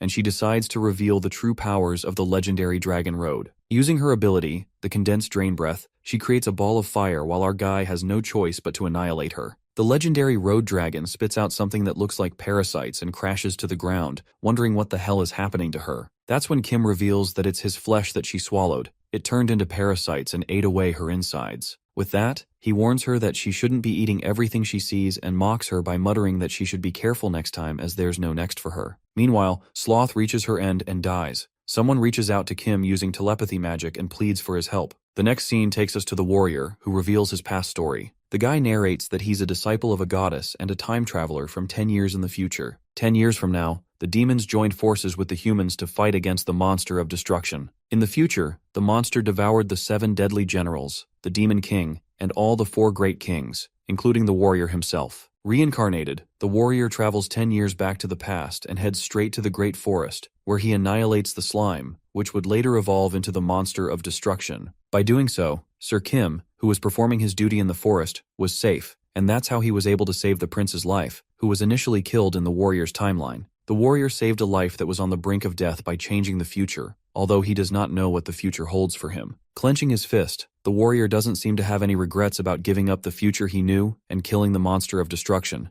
However, there's one thing he regrets, which is not finding out more about the Demon King's army. If he had done more research, they wouldn't have been so powerless against the demon, or at the very least, would have discovered this demon's power, referring to one of the general demons, greed. The scene then switches to 30 minutes earlier, where the Saintess, the warrior, and Prince Edward continue their journey. While they're walking, the warrior asks the prince where he sent Sir Kim off, and he informs him that he sent Kim somewhere important. As Edward tells him that they will soon arrive at their next destination, they witness a demon standing in their path who welcomes the warrior's party. It turns out to be one of the 7 deadly generals, Greed, who welcomes them to the Grand Vegas, the city he rules. Being humble, Greed asks the warrior to stop the slaughter and fight in a peaceful way, but the prince objects and asks him what he's plotting. To clear the air, the demon general claims to decide the winner by playing a game. However, as the prince objects and thinks he is trying to trick them, the warrior immediately accepts the demon's proposal, contemplating that he has taken way too many lives in coming here and wants it to stop.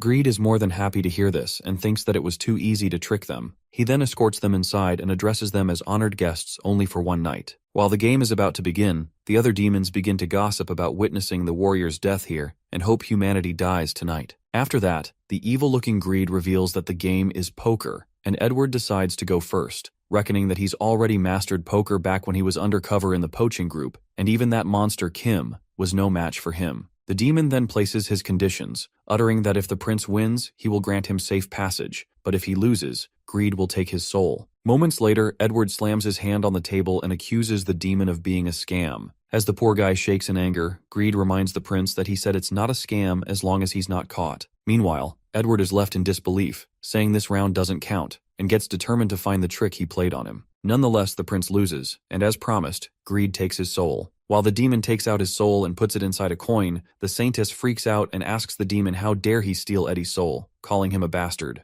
That's when Greed reveals that it's a unique skill that carries out the agreement made beforehand, no matter what, known as the absolute execution. As the Saintess tries to whack the demon, Greed clarifies that such barbaric violence doesn't work here, not while his second skill, a complete zone of peace, is in effect. Being pure evil as he is, the demon speculates that with these two skills, no one can beat him at the card table. Tricking the Saintess, Greed guesses that Edward is important to her, which makes her flustered. The demon can see the emotions written on her face and read her like an open book. He then asks the Saintess to play a game with him if he wants the prince back, betting Edward's soul, and asks the girl to bet her soul. As the warrior tries to stop, saying it's too reckless, the Saintess assures him she can do it, adding that she is called the ace of the convent for a reason. Confused, the warrior questions if there's gambling in the convent, and the Saintess utters what he thinks she did during those long winters as the only girl at the convent. Throwing the cards away, the girl decides to play with dice, and unexpectedly, after a while, Greed takes her soul as well as she loses. While the demon nearly loses to the Saintess and mumbles he hasn't found a match like her in a long while, the warrior is left alone.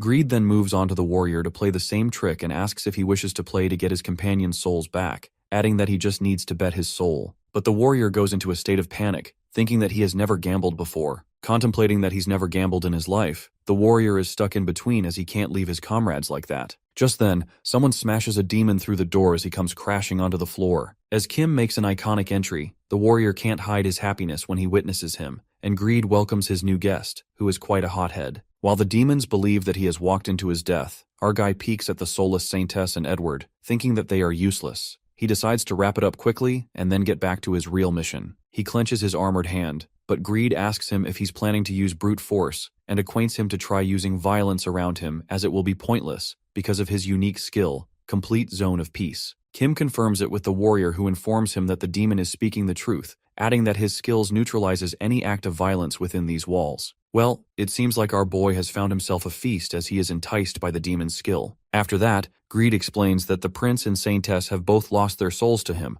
and to get them back, Kim needs to win against him. The demon clarifies that he must bet something of equal value if he wishes to have their souls back. He must bet his soul as well. Our guy seems to agree with his conditions but makes a shocking claim when he bets souls, his and the warrior's soul. Upon hearing this, the warrior freaks out and asks him what he's doing. Kim then lets out that since the demon took 2 souls, they will also have to bet 2 souls if they get 2 souls back. While the demon says he's right, our guy assures the warrior that he can definitely beat him. Muttering that's what Eddie said before losing his soul, Kim lets out that he has a better chance at winning anyway. Panicked, the warrior seems to trust him with this. Betting 2 souls, Greed then asks the knight his game of choice, and Kim raises his hands. Assuming that he is playing rock, paper, and scissors in a flash, the guy strikes a punch straight into the demon's face, smashing him on the ground. It turns out that according to experiments Kim has done, skills don't work on him. In simple words, this monster is not affected by skills that directly target him. Just like he receives damage from a fireball, which creates a ball of fire and throws it at the target, the reason is that it's a skill that throws a fireball created with skill, and the same goes with the rapid shot and guided shot. Likewise, this demon's skill to complete a zone of peace ultimately doesn't work on him, because this skill only applies to people using violence within the zone. Coming to the present scene, Kim strongly stomps his feet onto the demon. It was the first time in his life that Bacchanio Greed could not understand this sensation. When he finally realizes the sensation of physical pain, he also discovers the complete zone of peace was broken, and a sense of defeat was carved deep into his soul. Furthermore, Baccanio's other unique skill, Absolute Execution, gets revoked as the conditions of the agreement set beforehand were met. Just like that, the 2 souls return, and the Saintess and Edward appear to be in shock. Meanwhile, the demon utters that it's a scam.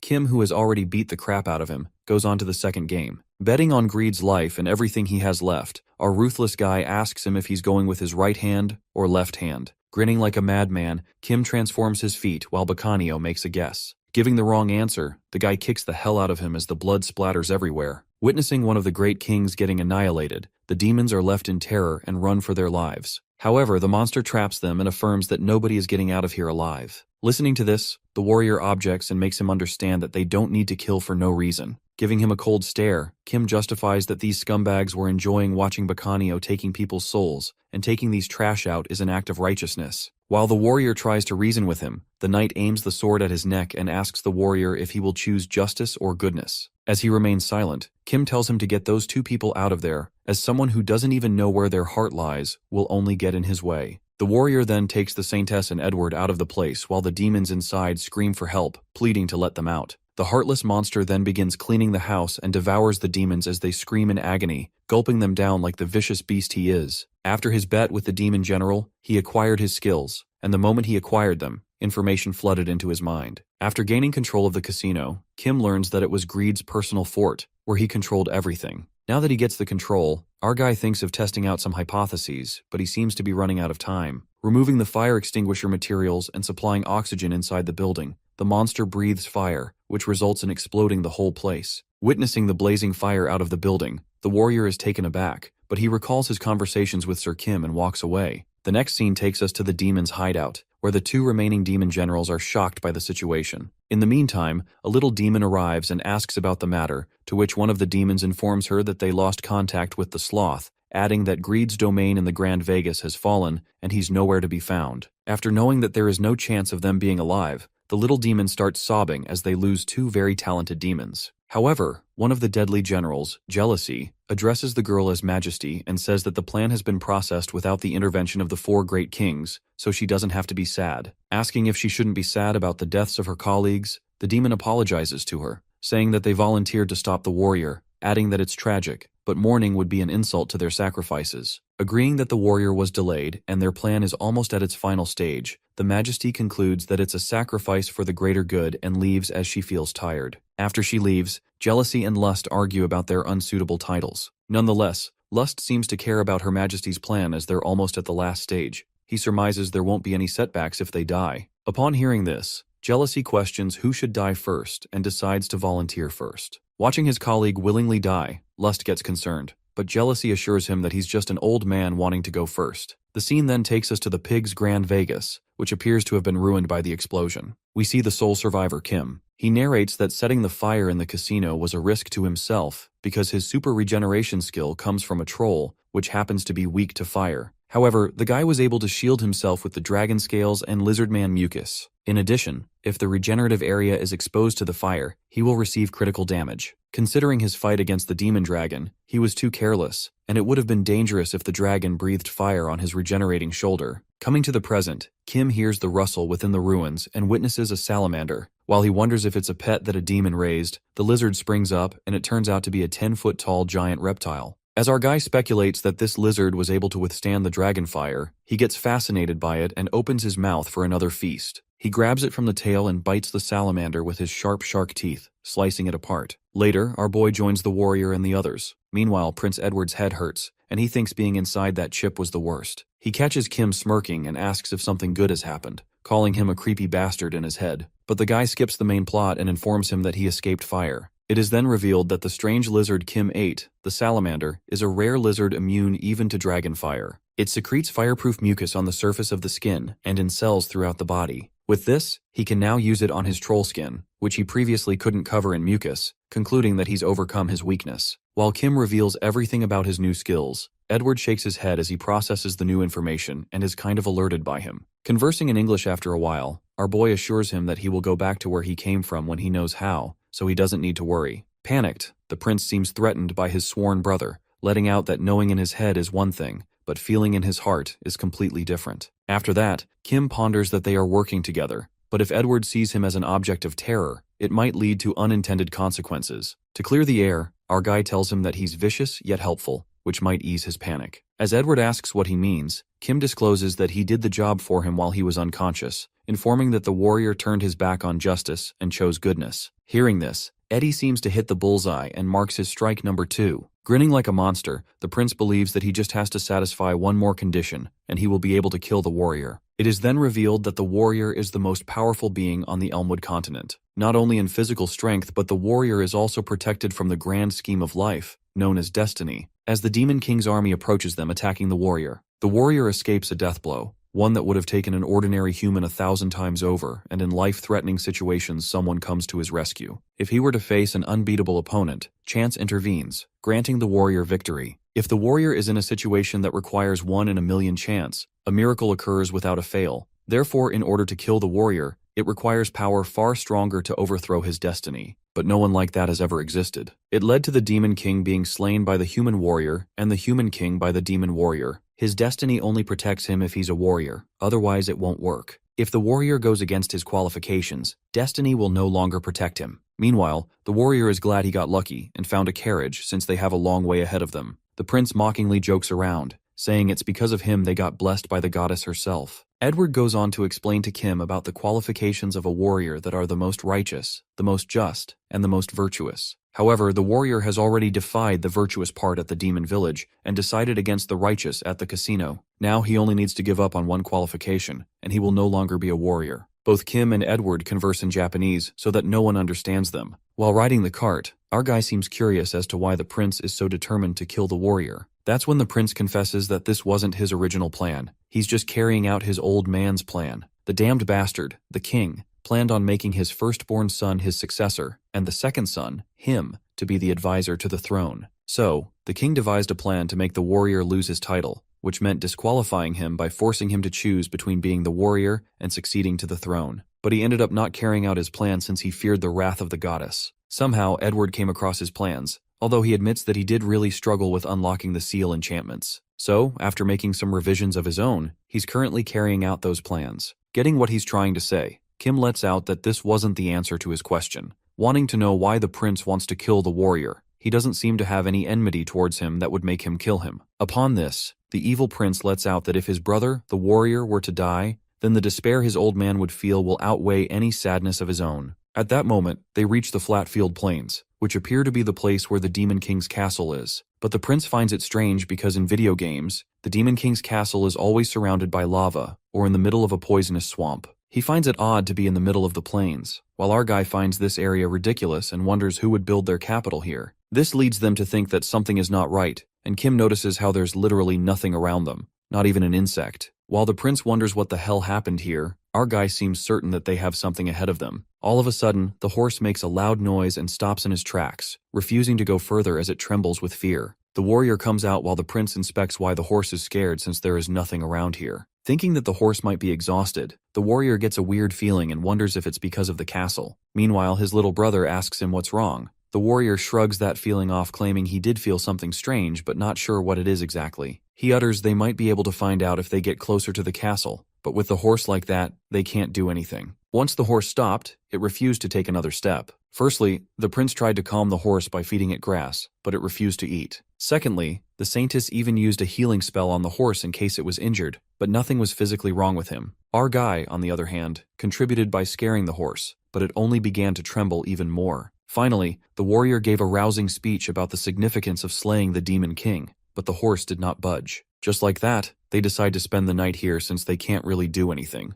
Just when Edward unties the horse in order for it to rest, the horse kicks him and runs away for his life. The warrior senses something and takes out his sword, alerting them that they are already surrounded, followed by a strange voice. The voice mumbles that it's terribly disappointing to see who the warrior keeps company with, indicating the prince calling him dense and lacking in vigilance. On top of that, his detective skills are miserable, worse than any creature, making the demon wonder how they made it this far alive. The warrior tells the demon to reveal himself while the demon speculates if there's a need for it and lifts his magic stick, banging it back on the ground with force. This causes the ground to rumble, making them think it's an earthquake. But everything gets clear like air when suddenly thousands of undead start popping out of the ground. And the demon general reveals his name, Richmond, one of the 4 great kings, and the one who will stop them. It is then narrated that Richmond de Envirod, also known as Jealousy, served in the Demon Kingdom longer than anyone, 200 years to be specific. He has fought 2 warriors and served 3 demon kings up until now. For half of his 200 years, he held the title of Chancellor directly under the king. It is an important role that overlooked operations in and out of the kingdom. Such a feat is even impossible for a demon with a lifespan twice as long as humans. However, it turns out he was undead, which doesn't mean like a zombie or a skeleton. He was not even an incomplete undead like a vampire who requires blood in order to live. He was a lich, the highest-ranked undead, and the one who could never die as long as the phylactery containing his soul and power remained intact. He became more powerful than ever after experiencing death once, and now his arrogance knew no limit. The generals and the Demon King himself in the castle dare not to oppose him. Not until what happened that day when the previous generation's warriors invaded the Demon King's castle, and Richmond tried to stop them by summoning an army of undead in the flat field. But they were all annihilated by the warrior's light magic, and he himself was slain by the warrior. When Richmond's body was restored from his phylactery, the warrior already left, slaying the Demon King as well. After that incident, Richmond's pride reached rock bottom when other demons started gossiping about him, calling him selfish and arrogant. If someone else were in that situation, they would have silenced them with their powers and licked their wounded pride. However, Richmond was nothing like that.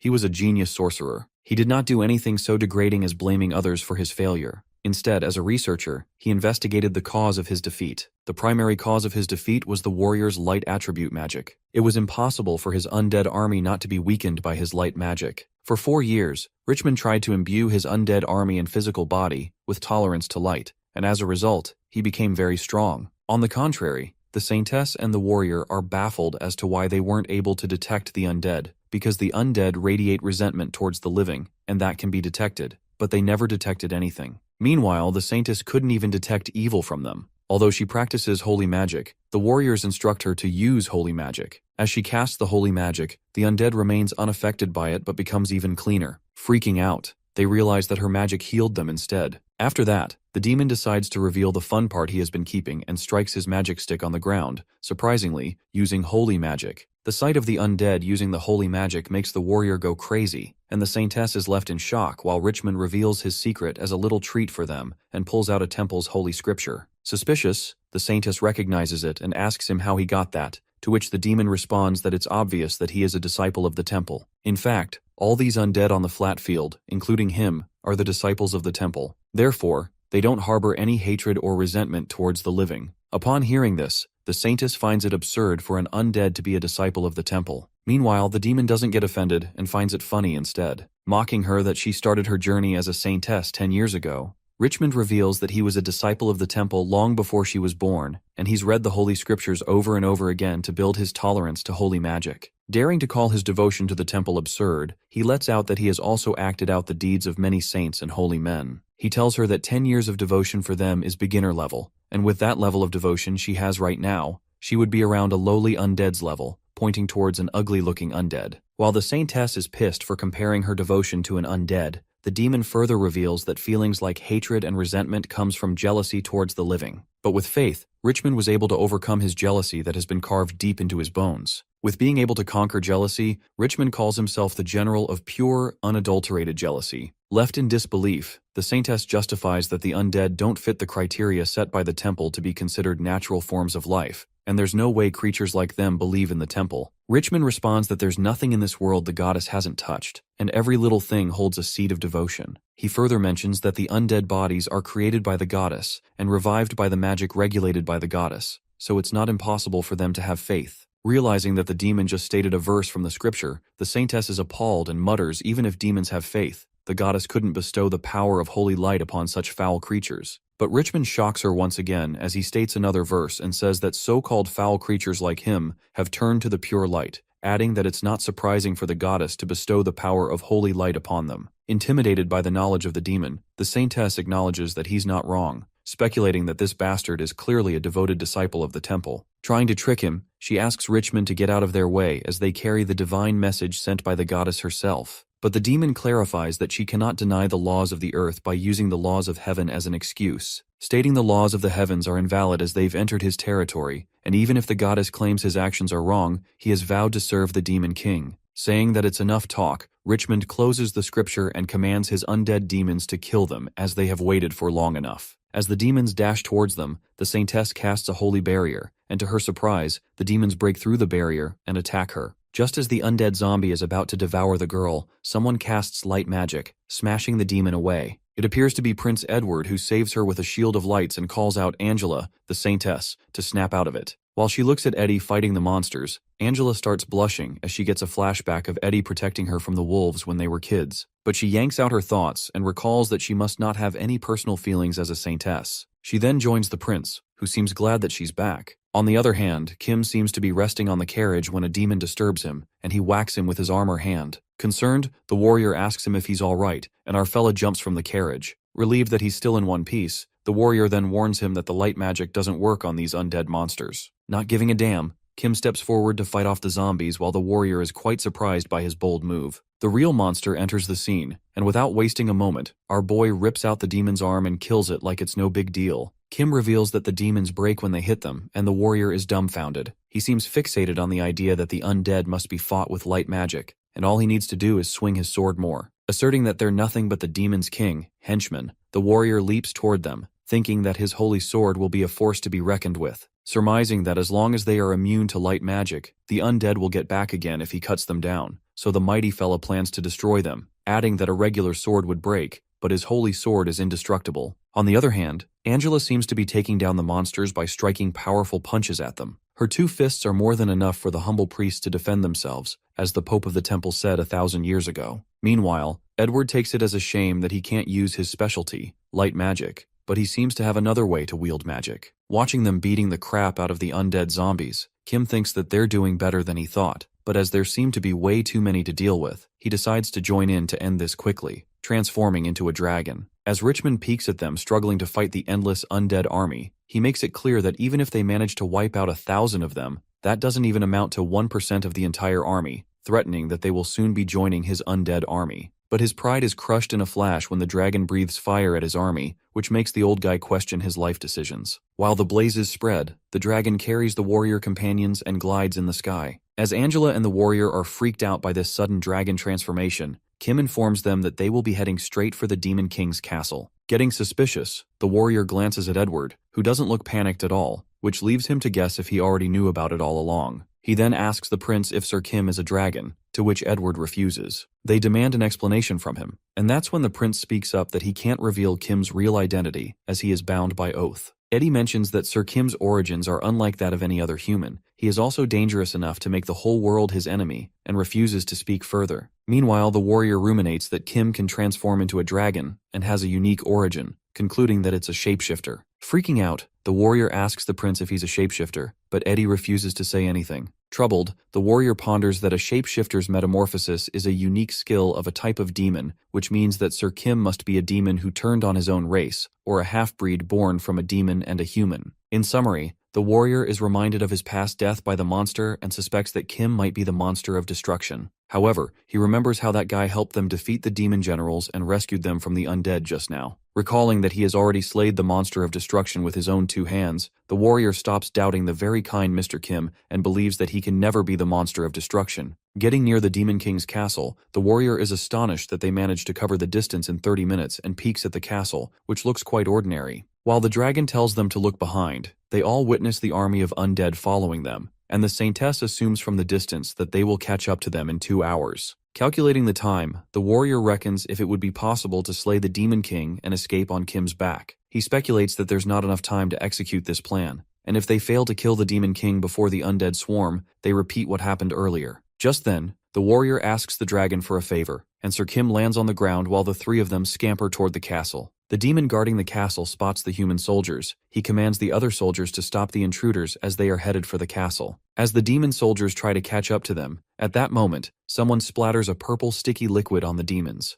In a flash, an explosion occurs near the gates and the dragon escapes away. It turns out that Kim had stored a flammable fuel in his body that explodes at the slightest spark. It appears that Kim makes an explosion so that the soldiers won't be able to open the gates, and the undead won't be able to go in until the fire's out. On the other side, Richmond witnesses the explosion and grits his teeth out of anger, cursing the dragon. Watching the dragon fly away, the demon conjectures that he could be the dragon of Stuckfit, the dragon who can breathe fire multiple times a day, and wonders if Sloth was killed by him. Raging with anger, the demon general gets threatened by the dragon's presence, and mentions the 3 weaknesses of the undead, like they are weak to the attribute of the light magic, get weakened in sunlight, and decay over time. It is revealed that Richmond firstly overcame their weakness with piety, second was irrelevant once the sun went down, and for third weakness, he removed the moisture from their bodies to prevent decay, but it made them dry as firewood, which puts the monsters at risk from the fire. Although he can reduce damage using fire resistance, that won't work against the dragon's fire breath. A few feet away from the castle, Jealousy surmises that they won't be of much help to the king if they try to enter, as they will only aid the dragon by becoming firewood. He leaves the king's protection to Lust and prepares to bring down that dragon. On the contrary, the warrior, Angela and Edward, fight off the demon soldiers as they make their way into the castle. Just as they are about to go inside, someone makes a destructive entry into the scene and blocks the warrior's way. It appears to the last demon general, Lust, who utters that this is as far as they can go. It is revealed to us that Julius de Lustord, also known as Lust, is a male demon powerfully built with rippling muscles and happens to be an incubus. We are then transported into his flashback from 10 years ago, in which Lust, an incubi,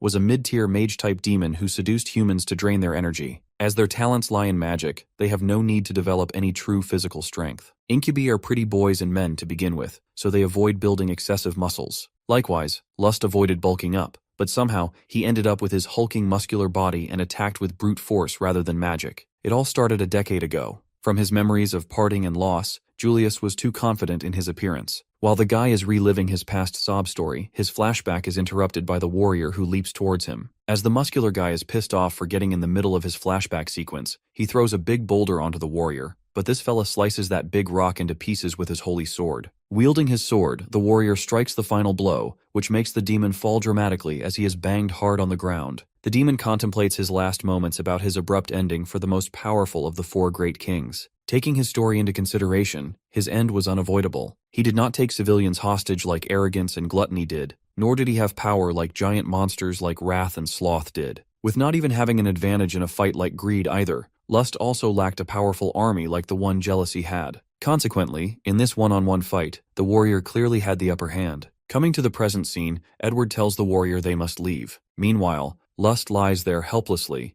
and ruminates that he is destined to be defeated by the warrior with his strength alone, and lets out his last breath as he apologizes to his demon king. Just like that, the warrior and the others finally reach the demon king's castle. Wondering that there's a demon king behind these doors, the warrior opens the door and witnesses a little girl. On the other hand, the dragon then drifts towards Richmond's undead army, plotting something horrendous. The demon general gets dubious of why the dragon isn't breathing fire on them and plans to send his troops to the castle right now. In the meantime, as the dragon's mouth is bulged with something, he descends towards the army with light speed. Panicked, the demon snaps out of it and witnesses the dragon leaping towards them. As Richmond decides to cast the fire resistance enchantment on his army, our guy drenches them in purple poison. Speculating that it's poison, Richmond laughs hysterically and mocks the dragon for thinking that the poison would work on the undead, calling him a fool. Relieved, the demon thinks he has nothing to worry about, and the dragon agrees with him. At that moment, our fella spits out fire, which makes the demon laugh again, saying that his little fire breath is adorable. But his happiness turns into a tragedy when a big explosion occurs, which leaves the demon flabbergasted as he couldn't process what had just happened now. While the fire is provoked by the slightest of poison, causing reoccurred explosions, the dragon reveals that this position is more of a flammable fuel, roughly around the power of 30 fire breaths. With that, the fire spreads with the speed of light and burns the last great king, Jealousy, to death. Finally, Richmond's holy relic, the phylactery, is destroyed, and he is annihilated. In the end, we see Kim peacefully lying down on top of the cart, unbothered by the situation. Flames take over the flat field plains, and the sounds of explosions can be heard as the undead army is burned to death along with their general. Kim in his dragon form wonders if this is the end of the undead army, inspecting if the general is dead or not. While our boy doesn't call this a proper fight as it was too easy for him, he prepares for his next move to eat the remaining soldiers. Thanks to his salamander skills, the guy can have his meal in the fire, but he ends up not eating since these are just corpses with no special skills. Therefore, he decides to eat the leftovers from the castle as he flies. Entering the castle, he witnesses dead demons all over the place,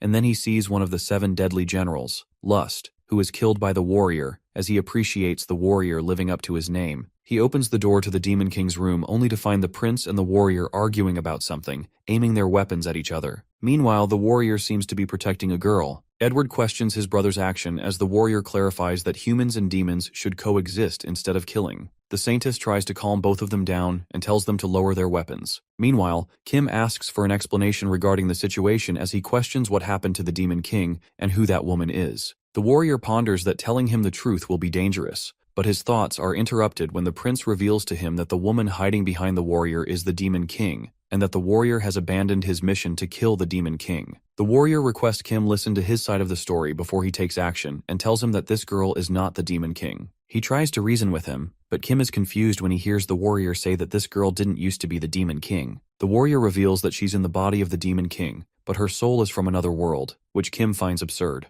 Trying his best to make them believe, the warrior is adamant as he says the girl is not lying since his lie detection skills prove that she's speaking the truth. Upon hearing this, our guy now figures out that the Demon King must be the third person from the earth, Loki believing that the warrior tells the truth. Bringing together the lost pieces, the guy contemplates that Edward has died once and was reborn in this world in another human's body. He was a transmigration or reincarnation of Eddie Montoya, while Kim was transported to this world as himself, body and soul. In other words, Kim was transferred into this world, which leaves him to question who the Demon King is. It is then narrated that the Demon King's body was somehow inhabited by someone from Earth. The king was basically possessed by an Earth human who was an ordinary office worker. She wasn't interested in socializing with others, so she preferred hobbies like reading and collecting military relics. Therefore, when she became the Demon King, she didn't take her new situation seriously because the trope of being in someone else's body was commonly found in novels she used to read on Earth. Naturally, she assumed that her life as the Demon King was a dream, so she implemented her knowledge, skills, systems, and concepts from the Earth in this world. This is the reason why the Demon Kingdom prospered dramatically, and the balance between humans and demons shifted, being the reason for the goddess to send a warrior. However, she still refuses to believe that all this is real because as long as she is the Demon King, she knew she was going to encounter the warrior one day, like the protagonist in the novel. The only difference was that she wasn't the protagonist here. Her trusted generals were killed without accomplishing anything,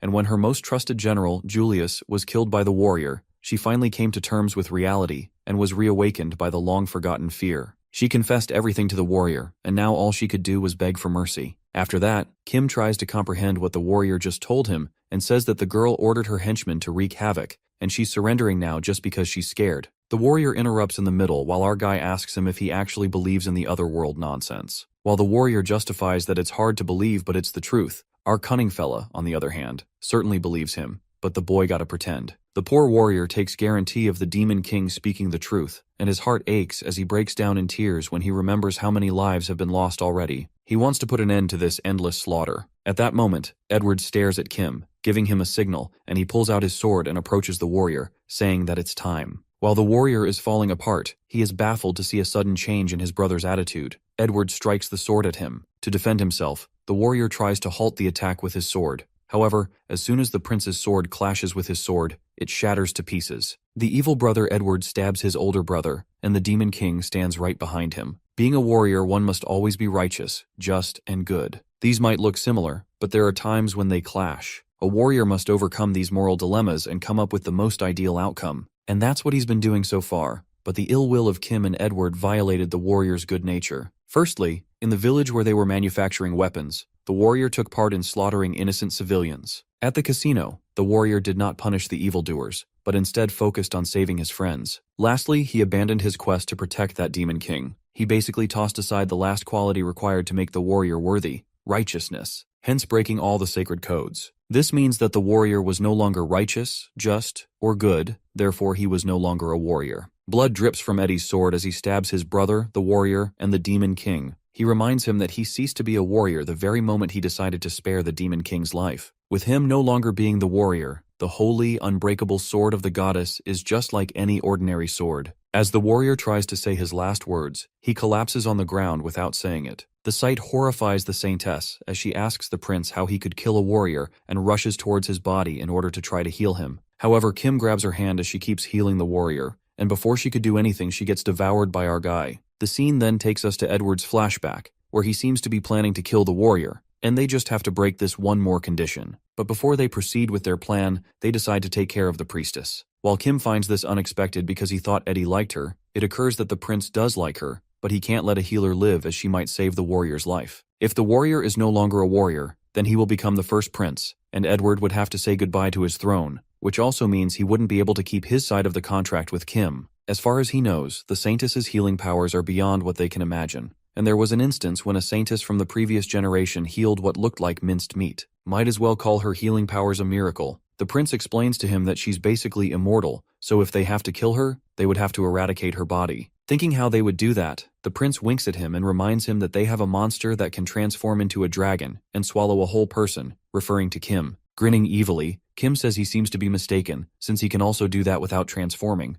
Eddie admits that he's glad to be on his side since he gets kind of scared from his monster side, and is concerned about the saintess trying to escape even after Kim eats her. But our guy reassures him that won't happen since whatever he swallows doesn't go into his stomach, but disappears somewhere else. He isn't exactly sure where, but it would be impossible for her to claw her way out unless it's physically connected to his body. Coming back to the present scene, Edwards asks Kim if he would eat the Demon King's body because he would rather not leave his body lying around. But the guy refuses since the Demon King's skills are useless to him and suggests that it would be better to lay the body as proof just in case the goddess shows up. While Edward wonders how the goddess will grant their wish, suddenly the room starts to glow up, and Kim finds himself teleported somewhere else as he witnesses a cube that looks like some sort of system. Asking if it's the goddess, the system replies, saying yes. And our guy wonders if it's her true form since her statue doesn't look like this. That's when the system reveals that this interface is designed to take the ideal form for the subject based on their subconscious. However, the current subject is outside the bounds of the system's management. Therefore, he was unable to select an appropriate avatar. Asking what the goddess actually is, the system unveils that the word goddess stands for the Great Organizational Design and Developmental Ecosystem Supervisory System. It is in charge of the creation and maintenance of a world. Its key tasks include managing skills and status, creating monsters, and supervising the reincarnation of souls. Left in utter shock,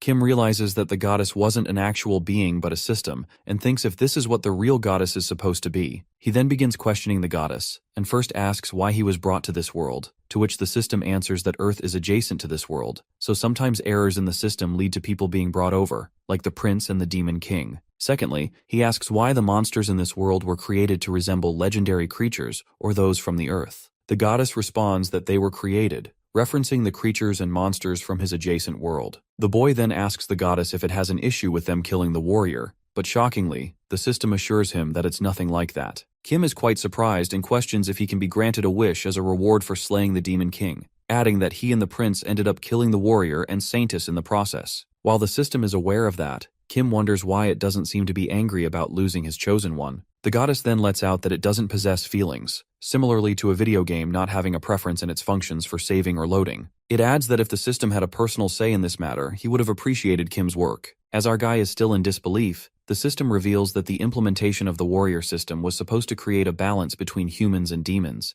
a system made for developing both societies through competition. However, the results were completely opposite. After implementing the warrior system, both human and demon societies remained stagnant, with no changes other than a few. Thanks to this incident, the goddess was able to discontinue the warrior system, and from now on, there will be no warriors for both races. Upon hearing this, Kim concludes that one race will be able to completely destroy the other, and there will be no competition. To which the system responds that the humankind does not only consist of one race, it is composed of multiple races like humans, elves, dwarves, hybrids, and lizardmen. Up until now, these races have been in alliances, but with the demons gone, they will start fighting one another. After that, Kim is finally satisfied after getting all the answers and decides to get on the main business, reminding the goddess about granting a wish to those who took part in the quest. The boy then asks the system if it could send him back to Earth. Our boy requests that the system send him back to Earth. However, the goddess refuses his request. The goddess mentions that it's not possible and it is forbidden to send a being that is already. The goddess refuses his request. The goddess mentions that it's not possible and it is forbidden to send a being that is already having a huge impact on this world. Wondering if he's impacting the world just by existing, Kim can't seem to wish to go back to Earth. Realizing that he can't return to Earth directly, he asks the system for a way back to the Earth on his own. Processing, the system tells him to wait as the information is currently being browsed by Edward Grand Canteen. Upon hearing this, our guy is relieved as Edward holds this important information, seeing as he will uphold his end of their contract. Finally figuring a way back to Earth that is taken care of, he proceeds to the next matter, which is becoming the most powerful creature in the world. Given that he has consumed a dragon, that's just another creature among the millions of others. He assumes that no matter how strong a dragon is, it can be slain by a more powerful monster or a large human army. Planning to find more monsters around the same power level as a dragon, Kim desires a creature that transcends all. The guy then asks the goddess about the creatures that can transcend their physical form, and at the same time others are unable to make contact with it. The system reveals that these creatures do exist and directs the information to Kim's brain. As he feels all the massive amount flowing into his brain,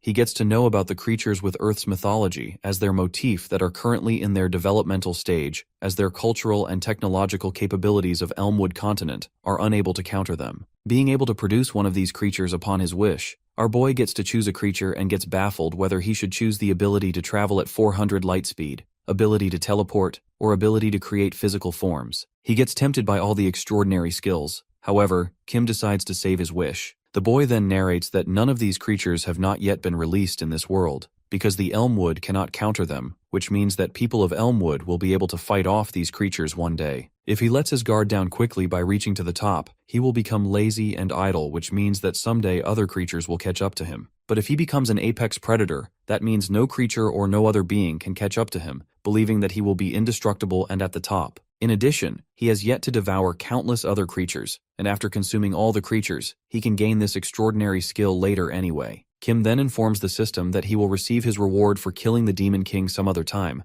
asking if it won't say no. The goddess assures him that reward payment is on temporary hold, and that the system will return to process it once he requests it later. After that, Kim asks him when he can return to his current state, to which the system responds that he can go whenever he wants to, and questions whether he is going to wait for his companion, as he is currently in the process of making a wish. But our guy decides to return before Edward. Later, the prince returns to his current state and is welcomed by his partner, Kim. Wiping his tears, Edward is surprised as he didn't know Goddess would take her form. Listening to this, Kim speculates that he's talking about Angela, the saintess, as the goddess is supposed to look like the subject's ideal form from their subconscious. While our boy asks him if he regrets getting her killed, the prince clenches his fist and lets out that he regrets every second of it. But he recovers from the moment of sorrow and asks Kim if he's curious to know what he wished for. As the prince tells him that he asked for the knowledge needed in the future, our guy interrupts him and cunningly claims that Edward certainly possesses the knowledge on how to send him back to Earth. Unruffled, the prince agrees to him and lets out that he can't let a monster like him run rampant in the world he is about to rule, adding that he's become so powerful for him to kill. Kim, who seems too determined to go back to Earth, asks the prince about how he can go back. The prince responds that he has a feeling that the demon army is going to be at the Demon's King Gate at any moment, so he will tell all about it on their way. It is then revealed that the Demon King's plan, as told by the four great kings, was the Demon King's wholesale reform.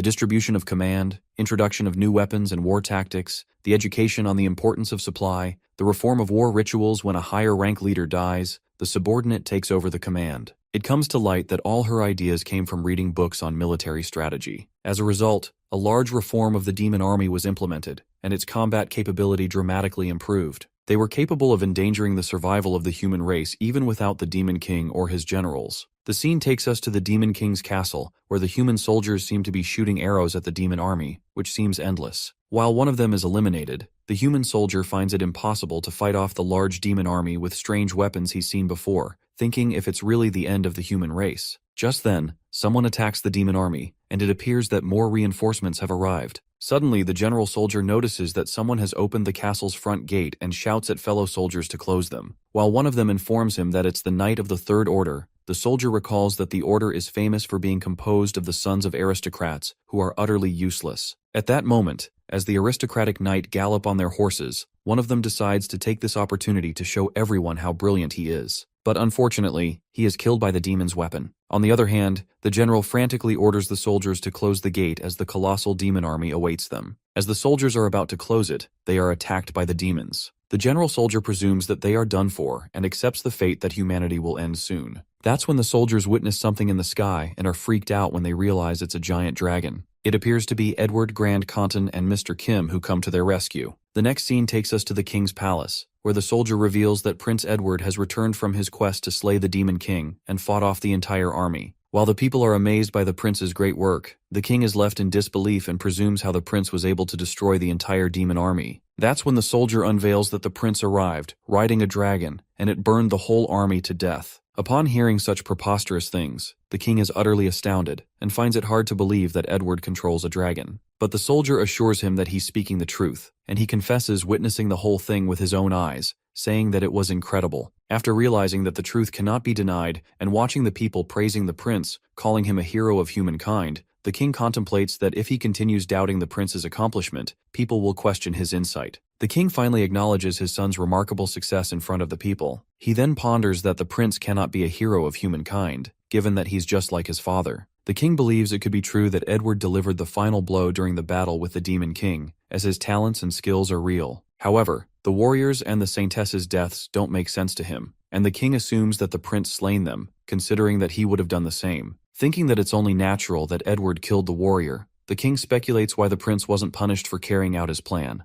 as being a royal family is a reward for devotion and loyalty to the goddess. Therefore, by killing the warrior, Edward has committed a sin unworthy of forgiveness, but the prince leaves no trace of having received punishment from the heavens. The high praise for the prince's contribution is more than any chosen warrior from the temple, and those who supported the princess have now turned towards the prince. No matter how much the king tries to think about it, the more he finds it absurd. Nonetheless, the king eventually accepts the truth and his son's accomplishment. Thinking he may have been too harsh on the boy, he believes that the prince has changed. It is revealed that after the prince's dramatic return, he did not return to Santo Almaruez. Instead, he flew around the kingdom and took out the remnants of the demon army. This made the aristocrats, who were once hostile towards him, now praised him as a hero. A few days later, in Santo Almaruez, Prince Edward is wholeheartedly welcomed by the people. While everyone was busy preparing for the audience, Mr. Kim and Edward were the only ones who did not care about anything. In the meantime, the prince lets out that the king is wary of Kim and would have made an impression when he first met him. But our guy, who is not interested in earning glory and honor, asks the prince if he's sure about the seating plan,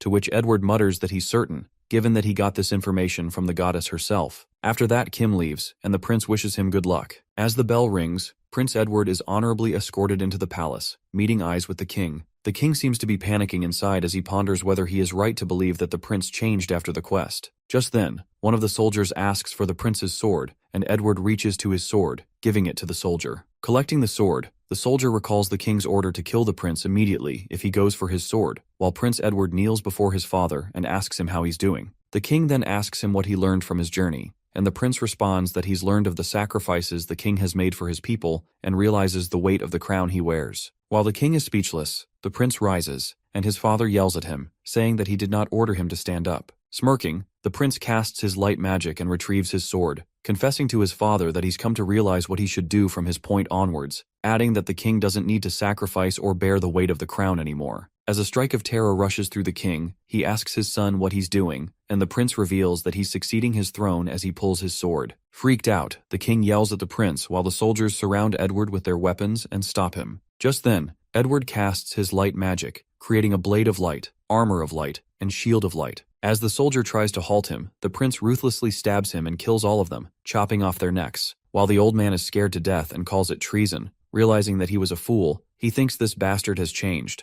However, the king reckons that he already saw it coming and already stationed his elite assassins. As he presses the button to signal his assassins, no one seems to be responding, and the old man looks behind, ordering his people to call for reinforcements. Strangely, he notices that something is wrong with them as he witnesses them snickering, more like being possessed. Frightened to death, the king is left baffled. The scene then switches to Kim, who narrates about the creatures he's consumed in, which gluttony was the most bizarre. Glitterod was a parasite that didn't require a host to live, and was a mixture of multiple entities, making up a single consciousness. Surprisingly, he had the power to control every entity, even if he became separated from the rest. Kim struggled to control his parasitic powers. However, after consuming the whole city of demons in Stuckfit, they became much easier to control as he progressed with his skills. Furthermore, this guy can manipulate his host's emotions and erase their memories after infecting them. Once he told the prince about his newfound skill, he devised a plan to brainwash the king's men. While Kim agrees to do it, he stresses that the king might notice. Edward assures him that it won't be complicated, as he just has to stimulate their frontal lobes and amplify their ability to empathize with him, so that every time he accomplishes something, they'll derive satisfaction vicariously.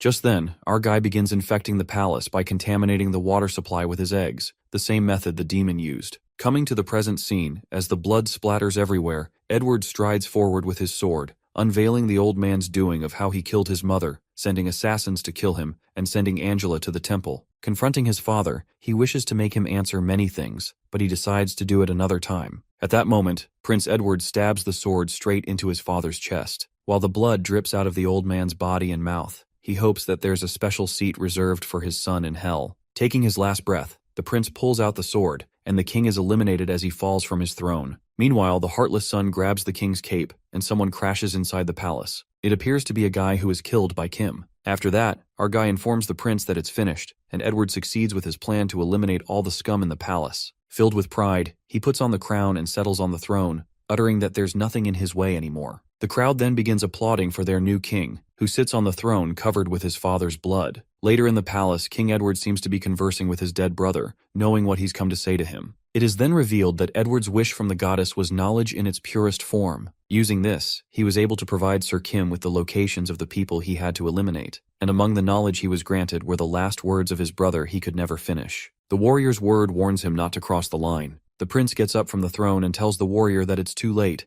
and he should have told him before he joined his hands with that monster. He commands the warrior to be gone from his sight and snaps out of his imagination as he casts magic to destroy the warrior's illusion. Thinking about the future, Edward lets out that the world the warrior knew once is now gone. There are no more fools that will hang on to the facade that is humankind. Preparing for the dangers within, Edward has to pay the price since he made it here with the help of that monster. In order to send Kim back to Earth, the prince presumes that he will need the king of elves, the king of dwarves, the king of hybrids, and the king of lizardmen. Edward reveals that he will offer their heads at the shrine sealed inside the temple's dungeon, and with that will come an age of war and chaos. The next scene takes us to Kim, who seems to be writing about how the prince drove the evil king and took the throne, ruling the kingdom for a long time. While our guy calls it the end of part 1 of Fantasy World Food Travels and closes the book, Edward curiously asks him what he's been writing about. It turns out that our boy is deciding to write and publish a book when he returns to Earth and kills Eddie's former colleagues, and will live his life under a different name,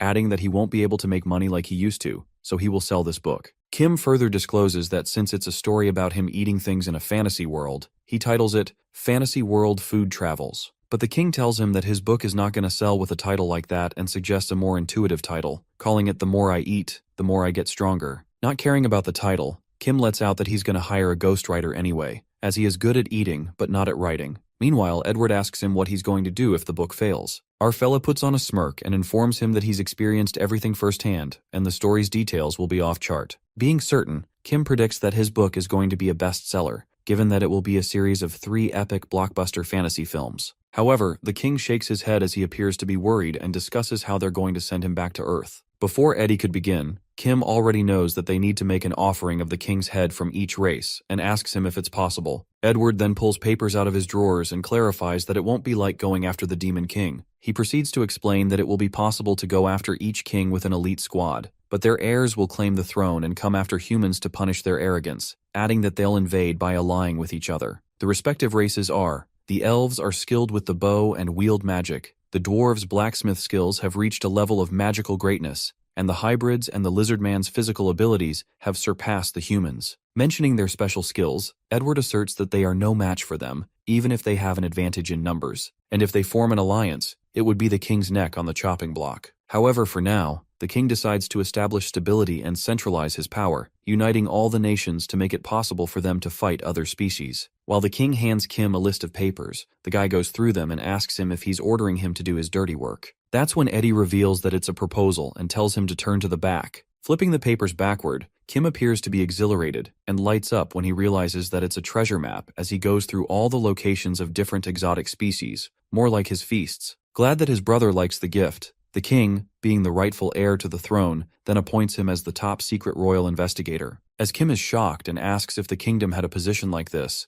Edward lets out that he made it just like he came up with a secret guardian knight and assures Kim that now he can be an investigator who travels freely, unlike a knight, and still hold a position of power. Accepting the badge, our guy reckons that it's a pretty good deal as he gets the freedom to act outside the kingdom, along with a treasure map, and, in return, eliminate the king's enemies. As Kim is about to leave for his mission, Eddie informs him that he will be holding his coronation around this time next year, so he must come back before then, adding that he doesn't want people to start rumors that the two heroes who took down the Demon King are on bad terms. After that, our guy leaves the room and ruminates about where he should start, and plans to use the information efficiently. Nonetheless, Kim seems to be sure about one thing: once he completes his journey, he will be much stronger than before. In the meantime, one of the guards asks the prince if he's okay with Kim gone, as he was the most powerful warrior, and without him at his side, it may pose a security threat. But Edward mutters that it's nonsense, and this is why he is keeping him around, to make sure things like that don't happen. The guy hiding above the prince's room for his safety is the head assassin. He is the head of the royal assassins, an elite squad under the direct control of the king. The mystery is how Prince Edward had the royal assassins under his control when he killed the former king. Well, it is revealed that the former King Edward IV was planning to hand over royal assassins to Edward. While the eldest prince ascends to the throne, the second prince acts as a chancellor and the head of the royal assassins, eliminating enemies from the darkness. That was the king's plan. However, due to the eldest's overly upright upbringing, he became the warrior. The king's plan failed, and the plan proceeded partway. Somehow, the royal assassins were brainwashed to serve not only the ruling king but also Prince Edward. However, the condition was met when the prince inherited a possession kept by the king. Initially, the king planned to inherit the signet ring of the head of royal assassins, but Edward seized the crown instead. Just like that, the prince inherited the king's possessions, and the royal assassins were now to serve a new master. Fortunately, Edward completely took over one of the forces that could enter the kingdom, other armed forces, and the royal guards, all thanks to the brainwashing parasites. Coming back to the present, the prince contemplates about the monster. Kim, being gone from the kingdom, will make the parasite's effectiveness fade as well. He thinks of turning everyone in the kingdom to his side before that happens, and just like they say, what binds humans are profit, pleasure, and guild. The prince smirks as he seems to plot an evil plan. The scene then switches to Kim, who ponders whether the full-plate armor he received from the prince would draw too much attention. In addition, this armor has become Sir Kim's signature look and does not befit an investigator who works in the shadows. It comes about that our guy orders a new set of armor and looks impressed by his new look. Leaving the political realm, the guy leaves the palace as it's time for adventure. The next scene takes us to Kim, who narrates that now he's known as the prince's loyal servant and the slayer of the Demon King. But on Earth, he was nothing but a notorious criminal, an internationally wanted criminal. As the guy was constantly on the run from the police and secret organizations, he didn't have many hobbies to call his own. With no interest in sports or video games, interacting with others might have led to someone discovering his secrets, but he couldn't possibly let go of them, and that led to losing his second and third identities. It turns out that our monster's ideal hobby was reading. He was most interested in fiction stories that start and end with just one book. At first, he had no choice but to accept reading as his hobby, but later on, he fell in love with it. Well, it's more of a surprise that a vicious monster loves reading fiction stories. Unfortunately, this world is behind in culture and civilization, and only the aristocrats can own books. Luckily, our boy can acquire them through the prince, regardless of the trash quality. However, there's still hope.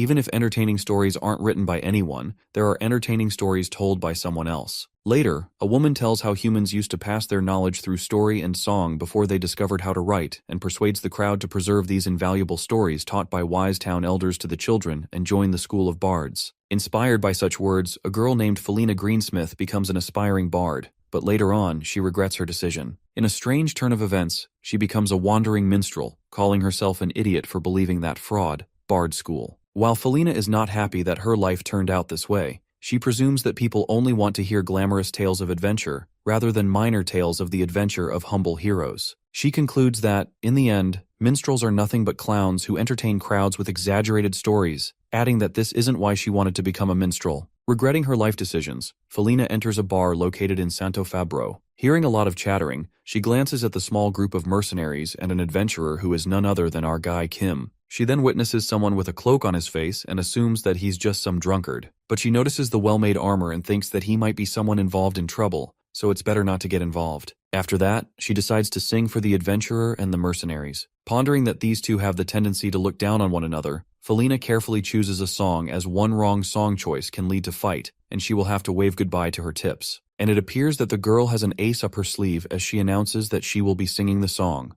"The Prince That Slayed the Demon Dragon, and the Knight That Took on a Dragon." As soon as she announces this, the mercenaries divert their attention towards her, saying that the Missy knows a thing about heroic tales. While she sings, Felina ruminates that she knew that this song is guaranteed to be a moneymaker and peeks at the people who still seem to be enjoying her song. Soon enough, the poor girl starts getting sick of singing the same song repeatedly, but the song's highlight seems to be coming up as her earnings depend on this, and she sings about how the prince witnessed the death of his brother warrior. What he felt was sorrow, not despair. Suddenly, in the middle of the song, a mercenary grabs a guy sitting in the bar and calls him a smug bastard. As Felina is startled by the sudden chaos, the mercenary seems to have a death wish as the guy turns out to be the adventurer Kim. Meanwhile, our boy smirks. Muscular mercenary asks him if he finds the prince's tale funny and calls him a filthy traitor to the kingdom. The fellow mercenaries start joking about the adventures, saying that it serves him right for snickering like a creep. Interrupting her flow, Felina wonders if the fight is between 4 mercenaries and 1 adventurer, surmising that the mercenaries will win. She thinks about singing about heroic mercenary feats for her next song to uplift their spirits and open their wallets. Suddenly she hears something, and our guy twists the mercenary's arm and forcefully smacks him into the ground. While the fellow mercenaries rush towards that bastard, Kim ruthlessly fights them off. In the meantime, Felina freaks out and, scared for her life, immediately rushes out of the bar and runs for her life. She thinks it was bonkers and this is going to be big trouble, hightailing before she gets dragged into that debacle. But in this turn of events, Felina's actions were wiser than anyone else's in Santo Fabro. The scene then switches back to the bar, where Kim recalls the song about the warrior's strength empowering the prince, and can't stop laughing as he finds it funny to think that the asshole was in deep sorrow, referring to Edward. While our guy was enjoying this rare moment of happiness, those mercenaries ruined it. As he chokes one of the guys who seems to be begging for mercy, at that moment, someone enters the scene and asks Kim to stop using violence in such gruesome ways. Stepping forward, she takes off her cloak and asks Kim to stop tormenting the weak. The armored girl then introduces herself as Paladin Purecreed, clarifying that she will not allow it, and appears drunk. It seems to be a paladin who walks over to Kim as he looks at the insignia of the city of the goddess on her clothes, which is covered with dirt and grime. Recalling that the prince told him a few things about this place, he remembers that the paladins are known to be one of the city's asymmetric powers. It is then revealed that it's the city of goddess, and it looks as if it had been modeled after the Earth's Vatican City, where this small city exhibits a large number of superhuman beings. One of its major asymmetric powers is none other than the saintess who accompanied Kim on his last journey. The boy narrates that her skeleton was infused with magical steel blessed by the temple. She had extremely compact muscles, and her eyesight and reflexes were beyond those of ordinary humans, which means she was definitely a certified human weapon. However, in order to create a saintess, it requires a tremendous amount of time and resources, and even with donations and offerings from all over the world, they could only create 1 saintess a decade. It was a cost appropriate for a man-made weapon, one equivalent to the warrior. This is the reason why paladins were created. It is an effective way to create superhumans devised by the city of the goddess. A paladin is a modified human molded with magic and blessings, just like a saintess. The resources required to create a single paladin are 1 out of 200 those of a saintess, and they need only 2 out of 5 the time a saintess does for deployment in battles. After establishing a system, the city can mass-produce around 12 paladins in one go, but their performance is lacking compared to that of a saintess. It's as if a saintess is a modern tank model, whereas the paladins were a bunch of old mass-produced ones. Even if that were the case, humans would still win in a fight against tanks. It doesn't matter if it's old or new. As the paladin walks towards Kim, who is choking a guy, he ponders that she looks ridiculously weak compared to a warrior or a saintess, and he can kill her easily. But he stops his intrusive thoughts as he doesn't really want to get on the bad side of the city of the goddess so soon. He releases the guy as he runs away and asks her if she's happy now. Flustered, the paladin says that she didn't expect it to go that smoothly since those who torment the weak aren't eager enough to listen to her. But our boy clarifies that she had gotten the wrong idea regarding the situation, as he was merely just responding to a threat since those guys came after him. Being shocked as ever, the paladin is utterly mortified as she turns red, and Kim lets out that what she did was pretty cheap for a clown act, one he wouldn't pay. While he is brushing off his clothes, the paladin walks away, embarrassed, ordering another beer to avoid the awkward situation. After that, Kim heads out of the bar for his meeting since this was enough downtime for him. It is revealed that the county of Fabro was one of the territories that didn't suffer greatly from the Demon King's invasion because it had zero strategic value. The Demon King formulated a strategy at the time, focusing on attacking key territories and immobilizing his enemies. The county of Fabro lacked technical skills, and production was sparsely populated, so the Demon King didn't see it as a threat. However, this changed after the war. Refugees from the neighboring territories flocked to the county, adding to the workforce. Mercenaries who survived also escaped to the untouched land to rest. With skyrocketing demand, the economy flourished with new restaurants and lodgings, and this city entered the first period of prosperity. But not every change is positive, as the county adopted this peculiar class system due to the sudden rise in the amount of outsiders. The lowest rank were the refugees who fled with nothing but clothes on their backs, and the middle class was composed of original refugees of Fabro. The top was occupied by the mercenaries, who are the biggest problem right now. They roam on the streets of Fabro as the ruling class because they know they are the reason for the economic growth. They solved every problem with force or money, and there weren't any authorities who should have stopped them. The county of Fabro only cared about itself and filling its stomach. It couldn't be more bothered about public order and society. Concluding that it's the current state of Santo Fabro, the prince's royal assassin explains everything to Kim and asks him when he will take action. Our guy informs us that he can do it now, but he is ordered to do it after 30 minutes. As he decides to signal him when it's time, Kim steps on the street and stops after hearing a conversation. A mercenary holding a guy shouts while asking who's the bastard that challenged the Crimson Gale mercenaries. The guy turns out to be the one Kim released earlier in the bar. As he inspects the situation and decides to move up his plan, the mercenary who seems to be screaming reckons that he hates dealing with nuisances like these, but if he doesn't deal with the situation, his men will look down on him. He speculates that only one man managed to survive in a 4-to-1 fight, which means that whoever it is dangerously strong. The mercenary seems to be scared and ponders that the bastard won't show up if they scare him with their numbers. He decides to boost his men's morale by declaring him a coward and finishing it with drinks. Taking a deep breath, he starts yelling with his swaggering bravado, but he is interrupted when a drunk guy shows up and tells him to shut his mouth. The drunk guy mutters that it's Santo Fabro, their city, and this isn't a place for an outsider like him to be striding around. While the drunkard scares the life out of him for a second, the mercenary comes up with a plan to finish off this drama with his fool and back away. He orders his men to teach him a lesson. Obeying the orders of their boss, they decide to make sure that the drunk bastard won't use his big mouth ever again. Unexpectedly, an arrow is shot straight at the guy's chest as he collapses, and the mercenary freaks out, yelling that he never ordered them to kill him. Abruptly, they hear the residents talking against the mercenaries that killed a man, and they can't let thugs like them roam around in their streets anymore. The voices keep reverberating as they demand to return their city from these mercenaries. Baffled, the mercenary realizes that they just got doomed while the drunk guy shot by the arrow smirks like a monster as he turns out to be Kim. We are taken to Kim's flashback, where it is revealed that Prince Edward, the rightful heir of the great kingdom of Cantine, has assessed Count Fabro. The prince curses Count Fabro, calling him a hopeless son of a bitch, and elucidates how Fabro used to be one of the most renowned counties up until his grandfather's reign. But only after 2 generations the place has turned into shit. Thinking that one is supposed to be mature after losing parents at a young age, the Count bastard has turned 50 this year, but still has no capability with the mindset of a 12-year-old. The prince then calls him an ass and decides that he will be the first to get killed. Kim then recalls that Edward was drunk while telling all this. Therefore, he thought that he was exaggerating, but seeing the county with his own 2 eyes proved the prince right. Snapping out of his flashback, our guy rustles through the bushes and thinks that only the center of the county, Santo Fabro, has developed rapidly. The outskirts were basically nothing but slums. There is no army to protect the residents, so it is basically a hunting ground for wild animals and creatures. For this reason, it's a perfect place for a monster like Kim, as during the day, he hunts monsters by the rivers, forests, and mountains. At night, he exchanges monster remains at the Adventurers Guild, and with that money, he listens to the music of minstrels at the bar. Living like that for 2 weeks, our guy ruminates about how they were truly peaceful and idyllic days of slaughter for him. Some might say that he's wasting his time, but when he only had a year left until he returned to the palace, this was necessary. After that, he heads for his main mission and leaves the Great Forest, attaining infinite abilities. From time to time, the guy is still thankful for the 2 creatures who provided him with excellent samples, the parasite and the dinosaur beast. It was all thanks to them that he was able to utilize his abilities to the max. Unlikely, when he ate the dragon and the troll, he was completely unaware of what he could do or couldn't, since he had obtained many abilities in a short period of time. So, to analyze the provided samples, he tested his abilities in the wild for 2 weeks to see what he can do with his skills.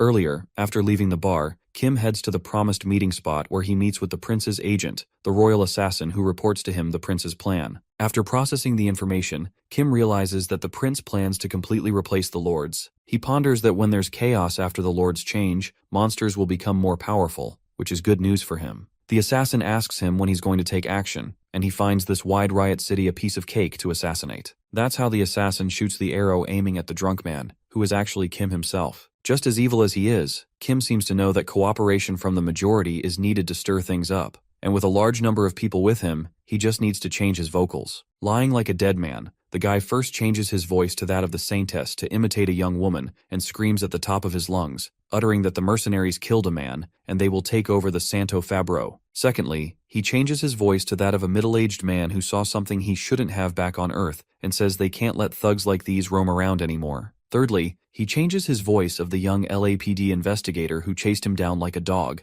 And lastly, he uses the voice of the dragon to alert the citizens of Fabro by warning them to rise up and take back Santo Fabro from the mercenaries. Our guy praises himself for orchestrating this so well, but this doesn't end here, as they amplified the people's fighting instincts by contaminating the water supply. After that, the city falls into chaos when the citizens attack the poor mercenaries, while Kim enjoys the show from a bird's eye view, admiring his masterpiece. Later, at the palace, Prince Edward reads aloud about the rampage in Santo Fabro, which started in the city to drive out the mercenaries but ended up fueling the anger of citizens. The citizens began to reject any outsiders and kicked out the mercenaries and refugees. This led citizens, refugees, and mercenaries to go berserk and violent, and Lord Count Fabro lost his life getting caught up in the riot. While the prince is low-key over the moon and appreciates Kim for ending his work perfectly, the sly Edward crumbles the paper in front of the audience and says, how could a tragedy like this happen in his kingdom? He orders to amend an additional clause to the territory management law, announcing even if one claims to be rightful heir of a lord, they will be stripped of their territory if the Pope of the Temple and the king sees them unfit. He then announces that the number of mercenaries staying in the territory for more than a month must be less than half of the soldiers stationed there. With that, he smirks as everything is going according to his plan. On the other hand, Kim enjoys the sight of the city burning as he thinks the more dead, the less there are to remember him, just like on Earth. At that moment, the assassin appears behind him, and our boy asks him if he's done with his work. Getting done with his mission, the assassin still needs to figure out Kim's next destination, but our guy seems to know already as he informs the agent that it's Kavalovez, the territory with recent griffin sightings. It is then narrated that a griffin is a creature that's a combination of a lion and an eagle, which he found information about on the treasure map, adding that creatures like that are his favorite. After that, the assassin leaves, wishing Sir Kim safe travels, and our guy decides to go on his way. Suddenly, he gets startled when he witnesses the assassin still standing there, but it emerges to be the paladin girl. It is revealed to us that griffins are high-level monsters with the head and front legs of an eagle and the hind legs of a lion. Looking at these beasts, he finds the world magnificent yet imperfect. Regardless of their level, these creatures have the most inefficient body structure, as their upper and lower bodies are completely mismatched, which makes their movements weird on the ground and in the sky. Despite this, people still fear and rank them highly, calling them princes of the skies. Because despite all of their weakness, their strength is undisputed. Due to their lion-like behavior, they live in groups of around 10. In addition, their favorite prey are horses, which explains why attacks on humans are frequent in the area. Our boy then explains to the paladin that Kavalovez is the Rocky Mountains of Griffins, from where many men and horses take their path. For this reason, the Adventurers Guild of Kavalovez requested that they have either exterminate the griffins or wipe them out completely. Exhilarated, the girl agrees to his master while Kim further notifies her that attacks are frequent here, which means they might not reach their goal to eliminate every one last of them, adding that they have to hunt down the head griffin and the curb. While the guy keeps on talking, the paladin blabbers some kind of quote, and the poor guy wonders what the hell she is on about, nodding to her. Walking, Kim gets confused and contemplates how this so-called paladin of the city of the goddess is following him and calling him master. Well, it seems like a long story. The scene flips back to a few days earlier, the night of the rampage in Santo Fabro, where we see the prince's royal assassin murdering Lord Count Fabro and furtively sneaking out of his castle. As the assassin is escaping, the paladin discovers him and decides to follow the guy, thinking that it's suspicious how he is sneaking out of the lord's castle. Following the guy, she finds him meeting with someone and witnesses Kim, recalling that it was the guy from the bar last night. While she seems to overhear the assassin addressing the guy as Sir Kim, the paladin is freaked out and dashes towards him. The girl calls him out, and Sir Kim turns back to find the paladin he met earlier. Thinking that he should immediately get rid of her and destroy all the evidence, the boy stops when the girl excitedly flatters him as she guesses that it's the same Sir Kim who went on the journey with the warrior party, the Night of All Nights, and the living legend. Meanwhile, the paladin is obsessed with our guy as she gazes at him with sparkly eyes, and Kim reckons that it'd be best if he moves on quietly. Taking out his royal badge, the knight, being the nicest man ever, tells her that he's Sir Kim and that he's currently on a mission, requesting that she keep it a secret that he was here. The paladin agrees to him, but not so easily when she promises not to spill anything to a single soul, only if he takes her in as his disciple. Putting him in a spot, Kim remembers that paladins are the city's asymmetric power, and they are tracked by magic at all times to reduce the waste of military strength. To make matters worse, when they are slain, the tracking spell transfers to the attacker, as told by the assassin. This means that if he eliminates a witness, it will turn him into a man wanted by the city of the goddess. Therefore, the guy tries to make her leave by giving her grueling tasks like digging the cave with her bare hands without making a sound. In the meantime, the paladin effortlessly completes her task while Kim is pissed at how stubborn she is, letting out a sigh. Later, as they settle in the cave dug by the paladin, our boy tells her about the griffin's nature to bring back food to their nest, and for that reason, they will have to fight them on the Rocky Mountains. As the girl admires her master and thinks he's too wise, Kim lets out that they will have the upper hand while waiting in an ambush instead of chasing after them. Likewise, our guy ruminates how he underestimated the paladin's physical power, given that she dug a cave of this size with her bare hands. At that moment, the girl spots the griffin gliding to its nest carrying horse meat and guarded by many others griffins. When she asks the master what they should do, the guy instructs her to go first. She assumes that he's testing her skills and gladly accepts his command. Looking nervous, the paladin jumps off the cave with her sword to fight off the griffin. However, the beast grabs her face with its face while she warns the ugly bastard to let go of her. While Kim witnesses her and shakes his head in disappointment, the paladin finally comes back to the cave and happily informs her master that she's completed the test as the blood drips from her sword. Looking so done with her, our guy goes on about how her skills were a real crap show. Speaking from his judgments, he further interprets his remarks about her skills and lets out that she kept on losing her grip on the sword, thinking it would break, which made her swings weak. Moreover, she habitually checked the state of her sword after her attacks, resulting in slowing her judgments. And since all of her attention is on the sword, her magic is slow and inaccurate. Hearing such things about her skills, the paladin starts sobbing as she is reminded that these are all the same critiques she got from her sergeant back in the city. Now, she is getting a reality check again from the master she admired, and it's devastating for her. Kim then suggests the girl to throw away the sword, and affirms that it will serve her better. As soon as she hears this, with a crestfallen face, the paladin thinks to herself if she's really that useless, unfit to be a knight. That's when the boy makes himself loud and clear and commands her to throw away the sword. The paladin obeys his command and gets worried, pondering whether, by throwing her sword, he is suggesting that she use her bare fists instead of a sword. After that, Kim rises and alerts her about another pack of griffins on the opposite ridge, commanding her to follow him to demonstrate his fight skills. Just like that, this fella effortlessly grabs the griffin with his bare hands, making the paladin's jaw drop. While Kim kills the griffin with his bare hands without any weapon, the paladin girl remains shocked, wondering what kind of fighting style this is. The boy presumes nothing special about a paladin's fighting skills. This girl uses a sword as her main weapon, but her swordsmanship isn't like that of a warrior. She uses light magic along with her sword, but she doesn't have the firepower and technique of the prince. Her physical capability is exceptional due to her body's modifications. Yet again, it's lacking compared to that of the saintess. In general, the paladin possesses the characteristics of the warrior party, but she did not make any of these characteristics her strength. Like the griffin, which has the characteristics of both an eagle and a lion, when combined, they are entirely useless. Although this girl could be unstoppable against an army of humans, she might have died a long time before reaching the castle if she were on a quest with the warrior. But that is the reason why she's teaching Worthy, a student Kim took in unknowingly. However, seeing her fight earlier changed his mind, and now he's actually interested in teaching her. Because the paladin Lion Hand's pure creed is the same type of monster as him. Meanwhile, Kim witnesses over 10 griffins flying towards him and decides to fight them all at once since it will be easier to provoke them. He rummages through his coat and finds a small pouch which is supposed to be a magic pouch, created by a high-level spatial sorcerer from the kingdom of Grand Contine. It looks small from the outside, but it has tremendous capacity on the inside. Its owner can store and remove their belongings at will. He pulls out a piece of horse meat that he swiped from the griffin the girl slayed, knowing that griffins love horse meat. Luring the horse meat in front of them, the griffins begin to slobber at the tantalizing meat, and they lean towards them. The boy narrates that there's a Chinese martial art known as Xiangxing Quan that imitates the forms and movements of animals. Kim had the chance to learn it once when he was in China. He thought this might make him even stronger since he shifts into different animals, but he quit not long after. Even if he could imitate other animals, martial arts require him to use his human form. As someone who actually uses animal body parts, this did not help him. He found it the most useless time of his life because it was developed for the efficient use of limited power. As someone with unlimited power, it's nothing but a shackle to him. His fighting style requires no such techniques as he simply destroys his enemies with sheer power. As the griffin approaches him, he holds it by its beak, which pieces through his troll's hand. But it doesn't affect him at all as he regenerates it in the blink of an eye, uttering that the griffin should be honored to be the first large creature for his experiments. He then forcefully smacks the griffin as it crashes down while splattering blood everywhere. It occurs that the demons he ate in Stuckfit not only consisted of fish people but also synthetic creatures that were arthropods. For that reason, the front claw of the mantis shrimp is now compatible with his body. An arthropod can punch with a force 2,500 times more than its body weight, having the power to kill the giant of monsters. Smiling creepily, he then wonders what he should experiment with next. Thinking about a horned lizard's ability to shoot blood with its eyes, he combines it with blowfish.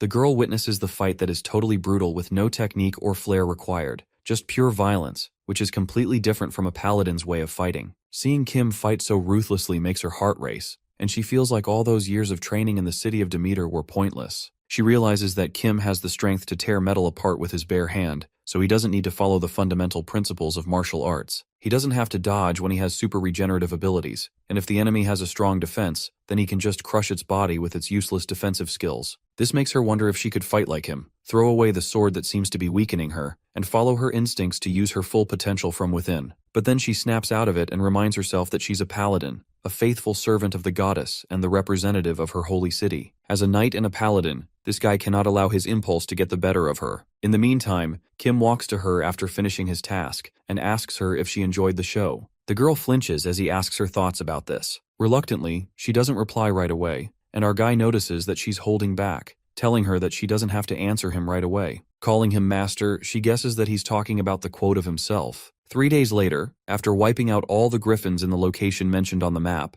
they both decide to climb down, and we notice the girl's heartbeat rising with veins popping out of her hands. It seems to be the Adventure Guild of Santo Cavalovas, where we see a rank C adventurer, Jack, written on his identification card, who turns out to be Kim. The guild employee clarifies to him that she knows what he's about to say, but they cannot withdraw their request no matter how many times he complains, and they've received orders for him to give up the credits for exterminating the griffins to another party. The next scene takes us to Kim, who is disguised as Jack, a 27-year-old rank C adventurer and a member of the Santo Cavalovas Guild, so that he can travel freely. At the guild counter, our guy confirms what he just heard about letting someone else take the credit for exterminating the griffins and wonders how this is possible. The woman tells him it's an order, which makes Kim curious, so he asks her about the guy who ordered her. But the woman refuses to tell him anything further and makes it clear that she's not allowed to tell him that. He then concludes that there's some bastard here at Santo Cavalovas' Adventurers Guild who steals the hard work of adventurers, adding that the guild employee is an accomplice. Threatening the guild employee, the boy lets out that it would be amusing if this news about the guild spread into other regions, clearing that he won't be the one to spread it, but his tongue kinda loosens up after drinking a bit. Listening to this, the employee gets pissed and glares at him, putting him into place. The woman wonders how a low-ranked adventurer like him dares to threaten the guildmaster, who's supposed to be a great and powerful man, and there's no way he would meet a mere C-ranked adventurer like Kim himself. Realizing that it's the guildmaster who ordered her, Kim tells the girl that he had no intention of seeing him and grabs her wrist, which makes her think that he's flirting. While the woman clarifies that she has a fiancé, abruptly, she hears the sound of bones cracking and screams as our brutal guy crushes her hand. The scene then switches to Julio Aventuras, a legendary adventurer who is the only one to reach rank SSS and is also the guildmaster of the Cavalovas Guild. 25 years ago, this man was a member of the Warrior Party, which at that time produced many heroic tales and succeeded in bringing down the Demon King. They were each granted a wish, just like what was granted to a monster and a villain. After he returned from his quest and became a guildmaster, he brought overwhelming influence and authority as he elevated the status of his 20-year-long occupation. Everything was made possible due to his power, which was granted to him, and that was the political power. Thanks to the enormous influence of the Adventurers Guild, Julio was able to construct this narrative. However, there was no adventurer in the warrior party this time because the king took measures before Julio could get his hands on the kingdom. This resulted in the second prince becoming the hero, and now people praise the symbol of the crown instead of the symbol of freedom. He was pressured with the thought of creating a hero from the Adventurers Guild before it was too late, to increase the status of adventurers. Like a promising adventurer like his son, Jorge Aventuras, who is arguing with his father about not taking credit of someone else's work, because even if he became a hero, it would be meaningless. His father tells him to be wise and lets him know that he's not doing it out of love. He wants to make a hero. He reminds him that he's the son of the adventurer who helped the warrior slay the Demon King 25 years ago. The father adds that he needs this story to add to his extraordinary background because the future of all adventurers depends on whether he becomes one. As they are talking, they hear a scream, and Jorge immediately runs after hearing the voice of her fiancé, only to see her lying on the floor with a broken wrist. Hopping mad, Jorge fiercely strikes the sword towards him, but our guy grabs his weapon and chokes him. Holding the broken sword in another hand, the boy ferociously slashes the sword that pierces through his head. Traumatized by the sight, Julio witnesses his son getting killed so brutally and screams. Without flinching, Kim asks him if he's the guildmaster and introduces himself as Jack, the rank adventurer. Grasping his sword, the adventurer recognizes him and apologizes for trying to take credit for his work, while Kim turns around and leaves after hearing the apology. Appalled to see Kim's cold attitude, Julio lets out that he beat up his guild members, crushed the arm of his daughter-in-law, and took his son's life. Our boy simply pointed towards the girl and said she wouldn't get the guildmaster, so he made her do it. The other guy attacked him, so he just defended himself, and lastly, his son tried to kill him, so he killed him first. With that, he decides to leave, and Julio, who seems to be bursting in anger, yells at him, asking if that's all he's got to say. He thinks that Kim is acting on someone else's command and asks his demands. But Kim clarifies that he has zero interests and doesn't even care that much about getting credit for his work. Once something is his, he cannot allow someone else to steal from him without his permission, and if he had let him know beforehand, things wouldn't have turned out like this. Just like that, Kim leaves after giving a callous justification, while Julio gets a reality check of his life. He realizes that he brought this upon himself and that everything he did was for himself, not for all adventurers. He regrets that his method of getting here was never right, and he forced others to make sacrifices for future generations. But it doesn't matter anymore because that bastard has already destroyed his family, and his future is stolen. That's when Julio decides to unite guilds like Kingbird Feathers, the Three Swords, the Youth of Verdeavel, and Cyclone Axe with the intention of ripping away Kim's future. The next scene takes us to the Paladin, who is lost in thoughts about her days of training in the city of the goddess. Breaking many swords at the training, the instructor was always on her case and concluded that she had physical abilities that were far superior to the others, but she failed to control. Deep in the thoughts, she recalls that her mentor made it clear that she'd be the king of the jungle if she were a beast, but as a paladin, she's a failure. Those words echo in her mind, and the paladin thinks about Master Kim, who taught her how to use her powers without holding back at all. However, this was the opposite of her paladin training, making her puzzled about whose words she should follow. On the other hand, we see many guys pointing out the place where Jack, the C-rank adventurer, seems to be staying. After that, as Kim is going on his way, he encounters Julio and asks him the matter, saying he already accepted the apology. But Julio seems to be hopping mad and questions him if he remembers a young man he killed, confessing that young boy was his son. Distraught, the father assumes how someone like Kim would know the feeling of losing a child. Shockingly, the guy responds that he knows it well. The vicious monster continues that after orphans and widows, he has more childless fathers than anything else, and each of them prattles on about getting revenge. While Julio peeks at the guy being so shameless, he rages with anger and asks what happened to those fathers who wanted revenge. Our guy then confidently points toward himself and lets out that he's still alive, which is pretty obvious. That's when Julio loses his cool and attacks Kim, who seems defenseless. He pulls out his sword and leaps towards the guy, calling him an insolent fool. Holding the sword, Julio reckons how he has developed an aura and sharpened it for decades, adding that this power can slice through dragon scales like paper. He might be an old man, but he is of the previous generation of the Warriors Party and the world's only rank S adventurer. Flaunting his full capability, Julio strikes his sword and aims straight for Kim's neck. However, this fella never loses to anyone and kills Julio in a flash, with his blood dripping everywhere. Stepping away, Kim notices many guys dashing away in the opposite direction, screaming that there's a monster. Our boy gets flustered as they pass by him, and it's clear that they're not running away from him. Just then, he witnesses a cold-blooded massacre as the blood of people spills everywhere on the streets and peeks at the paladin standing near them with the blood dripping from her very hands. While the girl trembles with fear as tears stream down her face, she looks at his master and calls for him. Not reacting at all, Kim sits against a wall, takes out his magic pouch, and yanks out a big piece of Griffin's leg. He begins munching on his food while the paladin wipes her tears and sits beside him. Kim asks her if she wants some meat and she nods her head. To his surprise, the paladin aggressively starts eating the meat, which seems to brighten up her mood. Meanwhile, the girl eats the meat like a hungry beast. Our boy looks at her with his side eye, thinking that Griffin meat isn't that good.